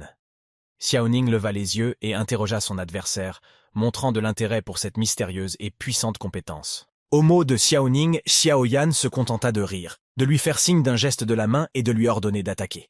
Xiao Ning, qui était dans un état de rage au combat, fit un bond instantané, criant une saloperie en direction de Xiao Yan. Celui-ci, à son tour, se prépara à utiliser la paume ardente. Cependant, Xiao Ning, dans un état de rage au combat, remarqua les préparatifs de son adversaire et anticipa ses actions. Xiao Ning utilisa le son choix dans le bloc, informant Xiao Yan que ce tour ne passerait pas 2 fois. Il a ensuite suggéré à l'homme d'essayer de le repousser à nouveau, montrant ainsi sa volonté de poursuivre le combat avec l'intention claire de ne pas reculer. Xiao Yan changea la paume de feu en paume de vide au dernier moment. Xiao Ning, sentant le danger, sortit du bloc et décida d'esquiver l'attaque de Xiao Yan, se préparant à contre-attaquer. Il activa sa compétence de paume électrique, avertissant que Xiao Yan l'avait lui-même demandé. Xiao Yan utilisa une paume du vide en direction de Xiao Ning, mais ce dernier l'esquiva habilement et commença sa manœuvre de représailles. Xiao Ning entra dans la bataille avec grâce et confiance, encouragé par le défi de Xiao Yan. Rapidement et avec aisance, il commença à contre-attaquer, montrant sa force et son agilité. L'air était rempli d'énergie, créant une atmosphère d'anticipation intense, et les spectateurs suivaient avec attention le combat passionnant qui se déroulait sous leurs yeux. Xiao Ning s'élança rapidement et spectaculairement vers Xiao Yan, utilisant sa compétence de haut niveau, le poing de roc de fer de classe Wang. Cependant, Xiao Yan, restant calme, fit preuve de souplesse au dernier moment et utilisa son mouvement rusé, la paume crachant du feu. La vitesse qui aurait dû être l'avantage de Xiao Ning devint, au contraire, son ennemi lorsqu'il se heurta à un coup de poing à pleine vitesse. Avec cette manœuvre gracieuse et astucieuse, Xiao Yan démontrait son sens tactique, sa capacité à s'adapter à la situation et à utiliser la force de son adversaire contre lui-même. Le combat a continué à évoluer, devenant un véritable test non seulement des aptitudes physiques, mais aussi de la force intellectuelle des deux adversaires. Xiao Ning, sentant toute la force du coup dévastateur, cracha du sang et tomba à genoux, se couvrant l'estomac de la main. Le grand-père de Xiao Ning craignait beaucoup pour la santé de son petit-fils. Xiao Yan s'approcha fièrement de son adversaire vaincu et déclara qu'il avait perdu. Cependant, Xiao Ning, qui ne s'attendait pas à un tel résultat, n'était pas prêt à abandonner si facilement. Malgré ses graves blessures, il refuse de s'avouer vaincu. Xiao Ning resta à genoux, pressant sa main sur son ventre, et regarda fièrement son adversaire dans les yeux. Ses yeux brûlèrent de détermination à poursuivre le combat malgré les difficultés et la douleur persistante. Ce moment remplit l'atmosphère du duel d'une nouvelle tension, et les spectateurs regardaient avec impatience la suite de cet affrontement épique. Xiao Ning, s'accrochant à ses blessures, murmura que c'était tout simplement impossible. Zhang Xiao sourit et dit qu'apparemment le match peut être considéré comme terminé. Le grand-père de Xiao Ning, inquiet pour son petit-fils, se tourna vers Xiao Zhang, disant qu'il devrait y avoir des restrictions dans les duels amicaux. La jeune fille aux cheveux blonds a ajouté qu'elle avait été surprise par les effets de l'élixir de fondation spirituelle. Le grand-père de Xiao Ning a exprimé son ressentiment à l'égard de Xiao Zhang, affirmant qu'il ne lui pardonnerait jamais un tel acte. À ce moment-là, le moine, remarquant quelque chose dans l'arène, attira l'attention du grand ancien et lui demanda de regarder, en lui indiquant quelque chose d'important dans l'arène. Toute l'attention se concentre à nouveau sur le centre du combat, dans l'attente d'une nouvelle tournure des événements. Xiao Ning se releva, ce qui surprit Xiao Yan. Avec de la fermeté dans la voix, il a déclaré qu'il n'en avait pas encore fini. Déchirant ses vêtements et se tournant vers Xiao Yan, Xiao Ning déclara qu'il se suiciderait aujourd'hui. Xiao Yan fut très surpris par le comportement déterminé et défiant de son adversaire, car le coup de poing semblait fatal à Xiao Ning. La tension éclata à nouveau dans l'arène. Les spectateurs observèrent avec stupéfaction ce développement inattendu, et Xiao Yan lui-même fut forcé de revoir sa confiance en sa victoire imminente. À cet instant, l'atmosphère devint encore plus tendue, anticipant quelque chose d'inhabituel et d'excitant dans cette bataille. Le moine fut choqué par le comportement de Xiao Ning, qui possédait un niveau de Du-Chi très élevé. Le moine demanda quand Xiao Ning avait réussi à atteindre le rang de disciple. Zhang Xiao pensa qu'il y avait quelque chose d'anormal ici, car le Du-Chi augmentait instantanément. En effet, en théorie, le passage d'un rang à l'autre nécessitait de la méditation, au cours de laquelle une percée se produisait. Ah, c'est pourquoi Zhang Xiao trouve étrange que Xiao Ning puisse se déplacer. La fille aux cheveux blonds réalisa que Xiao Ning avait mangé la pilule de stimulation du Qi. Xiao Ning, submergé par la rage, serra le poing en criant le nom de Xiao Yan. La tension règne dans l'arène, tandis que spectateurs et combattants assistent, médusés, à ce retournement de situation inattendu. Zhang Xiao a crié à Xiao Yan et l'a prévenu de l'attaque, lui disant d'esquiver. Xiao Ning, utilisant le poing de roc de fer, renforcé par toute sa rage et la pilule de stimulation du Qi, dirigea une attaque contre Xiao Yan. Xiao Yan, ignorant l'avertissement de Zhang Xiao et restant calme, utilisa une explosion d'octane et frappa Xiao Ning directement dans le bras pour repousser son attaque. Ce coup de poing puissant a été le coup de grâce dans ce combat passionnant où les combattants ont tout donné. Une explosion éclate dans l'arène et le public est abasourdi par ce qui se passe. Une puissante explosion arracha le bras de Xiao Ning. Le public a été choqué par ce résultat inattendu, et l'excitation a envahi l'arène. La petite amie de Xiao Yan, Dai Er, croyait cependant en sa force et souriait simplement, soutenant son combattant dans ce moment difficile. Le combat s'est terminé brusquement, laissant la tension et la stupéfaction de ce qui s'était passé dans l'air. Xiao Yu se mit en colère, et d'un bond, elle rejoignit Xiao Yan pour le défier. Elle annonce que Xiao Yan a blessé son frère et monte sur le ring. Persuadée que Xiao Yan devrait accepter son défi s'il est un vrai homme. Zhang Xiao ordonne bruyamment à Xiao Yu de quitter le ring, expliquant qu'il n'y a pas lieu de se battre en duel et de faire des bêtises. La petite amie de Xiao Yang, Dai Er, est également entrée sur le ring et s'est approchée de Xiao Yu, lui proposant sa candidature à la place de Xiao Yang, fatiguée. La jeune fille sourit et se prépare à attaquer, créant encore plus de tension dans l'arène. La situation est devenue encore plus compliquée et inattendue après la fin du combat précédent. Xiao Yan rassura Dai Er en posant sa main sur son épaule et lui dit que tout allait bien, qu'il pouvait très bien s'occuper de la cousine de Xiao Ning. Gardant son calme, il tente de désamorcer la situation tendue. Zhang Xiao leur a crié dessus et leur a ordonné d'arrêter, en leur demandant s'ils avaient complètement perdu leur honte. Il a ajouté qu'un tel comportement était inacceptable lors d'une cérémonie de passage à l'âge adulte et a ordonné à tout le monde de quitter la scène rapidement. Zhang Xiao annonça que Xiao Ning serait enfermé en isolement pendant 1 mois pour avoir enfreint les règles du clan. Le grand-père de Xiao Ning est furieux des paroles de Zhang Xiao et s'inquiète des graves blessures de son petit-fils. Zhang Xiao a ajouté que le premier aîné, le grand-père de Xiao Ning, qui n'avait pas expliqué correctement les règles à son petit-fils, serait enfermé pendant 3 jours. Après une courte pause, Zhang Xiao ajouta que tous ceux qui avaient réussi l'examen d'aujourd'hui devraient se réunir au pavillon Duqi dans 5 jours pour choisir leurs compétences et dit que c'était la fin de l'histoire. Yafei sourit et remarqua que grâce à Xiao Yan, le clan Xiao avait désormais une personnalité incroyable. De tels événements n'ont fait qu'accroître l'intérêt et l'attention des membres du clan pour les événements à venir. L'ami de Xiao Yan, Dai Er, rit et dit que Xiao Yan est cool parce qu'il s'est occupé de Xiao Ning si rapidement. Xiao Yan se mit également à rire, mais Xiao Yu, le cousin de Xiao Ning, se tourna vers lui. Xiao Yan dit qu'elle est une telle nuisance et lui demande pourquoi elle est venue, si c'est pour se battre. La jeune fille déclara que Xiao Yan pouvait le considérer comme extrêmement chanceux aujourd'hui, mais qu'elle aurait affaire à lui un jour. Xiao Yu quitte alors le ring. Xiao Yan croise les bras sur sa poitrine et dit que ce frère et cette sœur se valent l'un l'autre, car ils sont aussi méchants l'un que l'autre. À ce moment, Xiao Mei appela Xiao Yan et lui dit que son père voulait lui enseigner une compétence de haut niveau dans le pavillon du Duqi.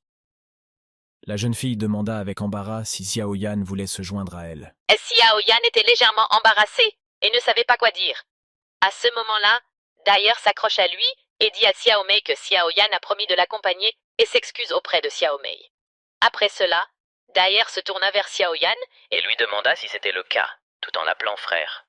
Ce moment a créé une atmosphère agréable et amicale après les événements intenses qui se sont déroulés sur le ring. Xiao Yan, profitant de l'occasion, approuva les paroles de Dai Er. La jeune fille sourit en réponse à sa confiance. Xiao Mei est devenue nerveuse et a dit que dans ce cas, elle ne les dérangerait pas. La jeune fille s'apprêtait à dire quelque chose, mais elle vit son hésitation. Xiao Yan l'interrompt poliment et lui demande s'il peut l'aider à faire autre chose. Xiao Mei, déçue par le rejet de la personne qu'elle aimait, a exprimé sa déception en disant qu'elle n'avait besoin de rien d'autre et, dans ce cas, elle s'est enfuie en rampant. Xiao Mei se trémoussa un peu avec un sentiment de déception et s'éloigna. Xiao Yan dit que Dai Er est une fille espiègle, après tout. Il refuserait quand même Xiao Mei. Xiao Yan ne s'attendait pas à ce que Dai Er se comporte ainsi. La fille renifla en réponse et dit qu'elle voulait juste aider Xiao Yan à se sortir de cette situation. Xiao Yan, exprimant sa joie, leva les mains en l'air et dit qu'il ne se souciait plus de rien, car la cérémonie était déjà terminée et qu'il pouvait enfin se détendre. Xiao Yan a ajouté que dans 5 jours, ils se rendront au pavillon Daoqi pour choisir des compétences. Xiao Yan se dit qu'il ne pouvait pas attendre ce moment. Le père de Xiao Yan, debout sur le podium, fait un signe de la main et invite les anciens participants à entrer dans le pavillon pour acquérir des compétences. Il les avertit qu'ils ne peuvent choisir qu'une seule compétence et qu'ils doivent le faire dans les 2 heures qui suivent. Il nous informe également qu'il existe 2 parchemins, le parent et l'héritier. Il est interdit de les sortir. De plus, seul le parchemin de l'héritier peut être choisi, afin que plus tard, en cas de problème, le parent puisse utiliser le parchemin pour retrouver la trace de l'héritier et punir l'auteur de l'infraction. Et le rouleau héritier réagira différemment lorsque vous tenterez de le lui retirer. Dai Er dit que le système n'est pas mauvais, mais que si vous avez plus de pouvoir, vous pouvez bloquer la connexion entre les 2 parchemins.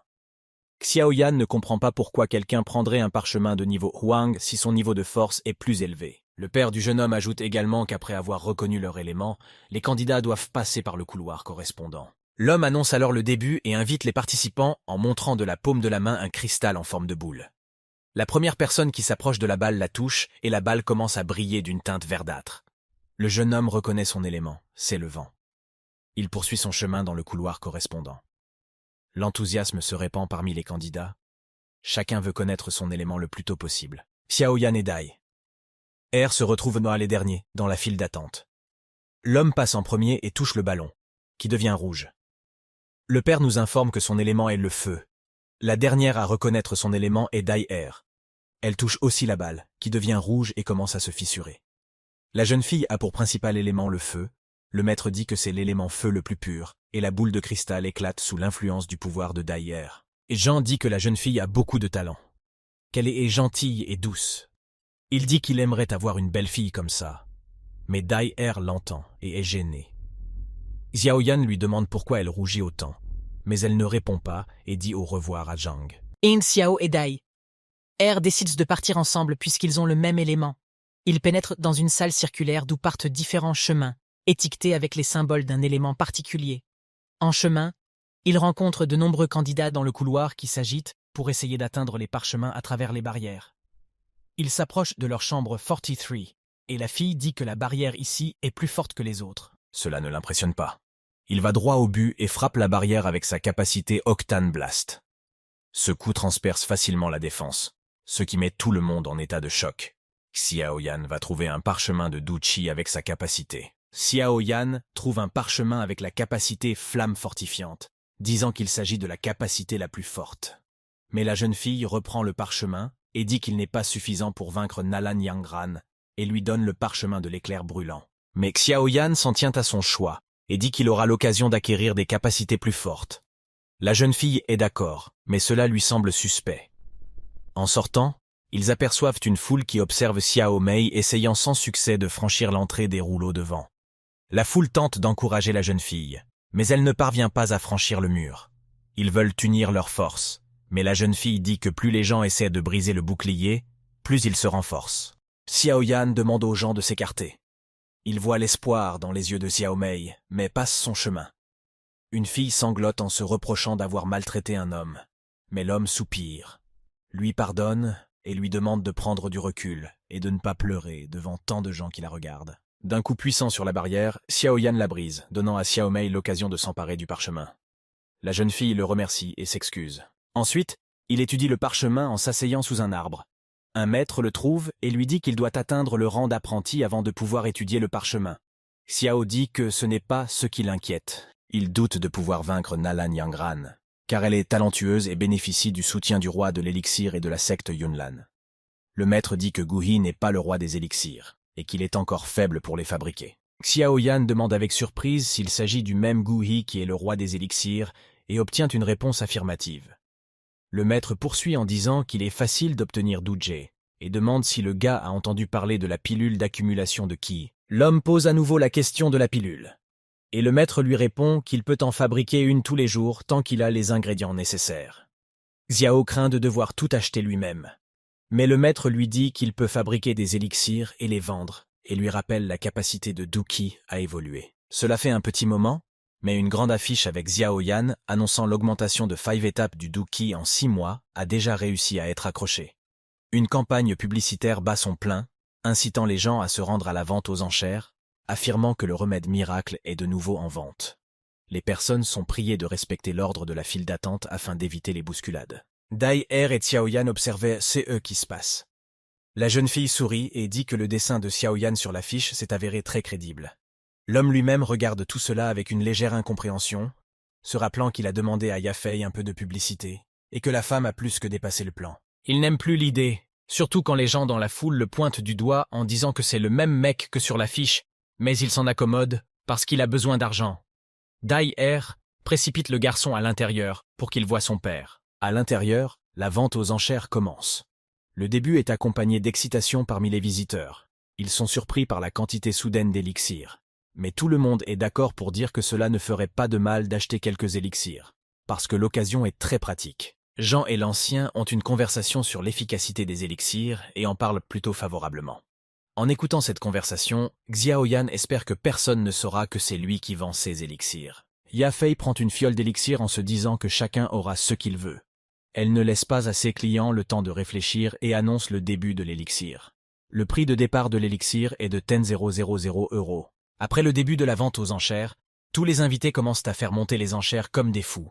12,000, 17,000, 20,000. Certaines personnes appellent Fei à se marier. Xiao Yan observe langoureusement le processus et se demande combien coûte l'élixir suprême, ajoutant que le métier d'alchimiste est très lucratif si une bouteille peut être vendue pour une telle somme. Dai Er dit qu'on ne peut pas acheter les meilleurs élixirs uniquement avec de l'argent. La jeune fille dit que les alchimistes étant les personnes les plus riches du continent, ils ne s'intéressent guère à l'argent. Leurs élixirs peuvent être échangés contre des capacités, des objets rares, etc. Le garçon acquiesce et dit qu'il comprend maintenant comment le professeur a pu obtenir tant de choses rares. Ils sont interrompus par un coup de marteau sur la table. Le premier élixir s'est vendu à 47,000 €. Ya Fei annonce alors que les autres seront répartis en 3 groupes de 2 bouteilles chacun. L'offre de départ est de 30,000 €. En entendant que les gens offrent 35 ou plus, Xiao Yan pense déjà à s'enrichir. Non loin de là, il entend une conversation selon laquelle des gens de l'académie Jinan vont bientôt arriver pour recruter des étudiants. Sa sœur lui demande s'il veut y aller, et son frère lui répond que c'est une entreprise très prometteuse, car tous les enseignants sont d'un niveau sans précédent, plus fort que la secte Yunlan. Tot espère que s'il fait bonne impression, on lui enseignera des compétences de haut niveau. La sœur est enthousiasmée par les projets, mais demande à son frère de ne pas s'emballer.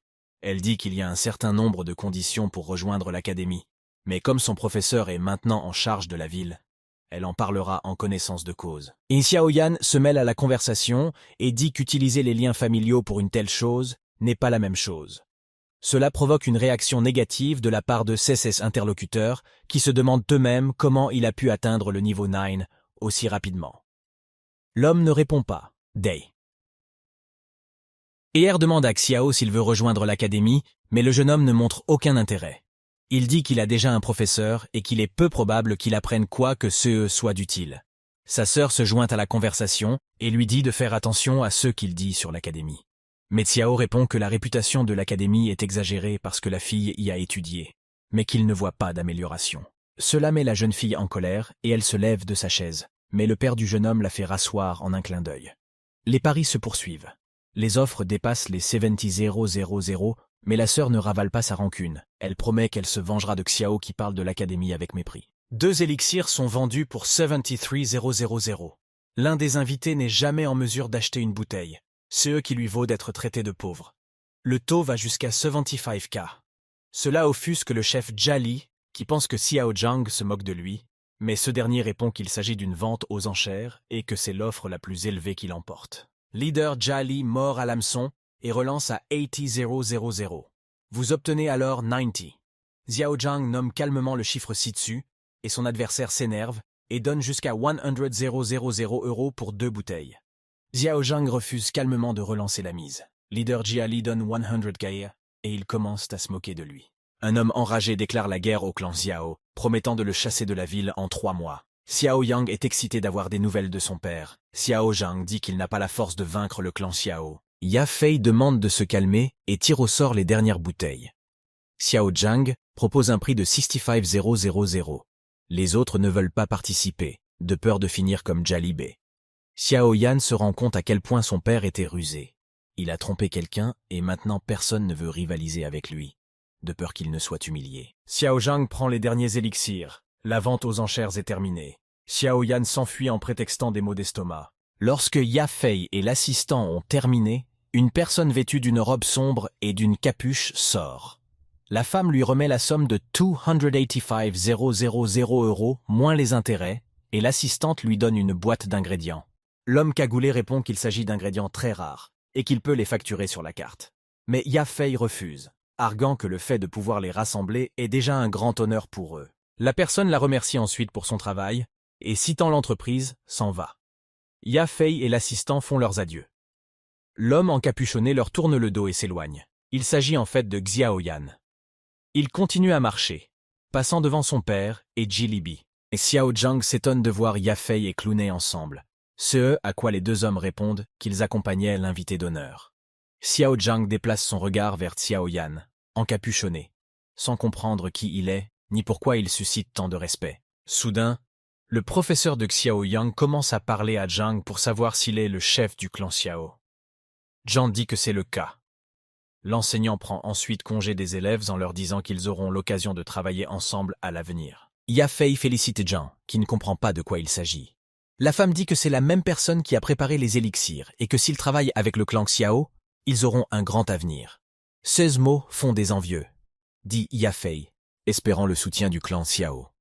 Jilibi n'abandonne pas l'idée de se venger. 5 jours plus tard, Xiaoyan s'entraîne avec le professeur. Tot lui demande de se concentrer sur Du Qi. Xiaoyan suit les conseils de son professeur et brise la barrière de Du Qi. Le professeur regarde Xiaoyan avec admiration. Xiaoyan se réjouit d'avoir pu franchir la barrière du Du Qi, devenant ainsi Duje. Il remercie le professeur pour la pilule. Le jeune homme demande pourquoi le professeur est devenu transparent et celui-ci répond qu'il a dépensé beaucoup d'énergie pour aider Xiaoyan. L'enfant remercie le professeur. Il demande s'il peut apprendre une compétence de Du Qi qui peut évoluer. L'enseignant s'assure que l'enfant est prêt. Il sort 2 parchemins, disant que si vous choisissez le mauvais, il y aura des conséquences désastreuses. Le maître explique que dans le rouleau rouge se trouve la capacité de l'élémentaire de feu de rang D, niveau inférieur. Et dans le rouleau noir se trouve une compétence qui a la capacité de révolutionner.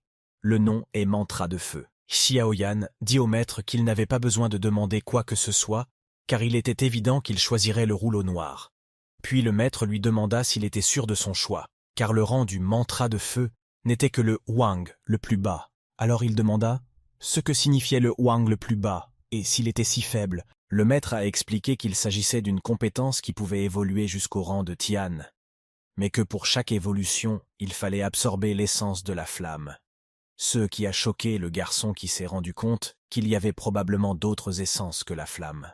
Le maître dit qu'il y en a bien sûr d'autres, et que les alchimistes ont même créé une liste d'essences de flamme, qui contient tout ce que les alchimistes savent à ce sujet, et qu'il y a actuellement 23 essences, chacune étant différente et ardente à sa manière. La flamme glacée du maître est la 11e sur la liste. Mais le souvenir de ce qu'il a dû endurer pour obtenir sa flamme ne le rend pas heureux. Le maître se souvient du moment. C'était un endroit sombre et froid, où le jour et la nuit se confondaient. L'homme a demandé si la glace et la flamme dans une même bouteille étaient une flamme vraiment glaçante. Puis il a ordonné à l'alchimiste de s'écarter.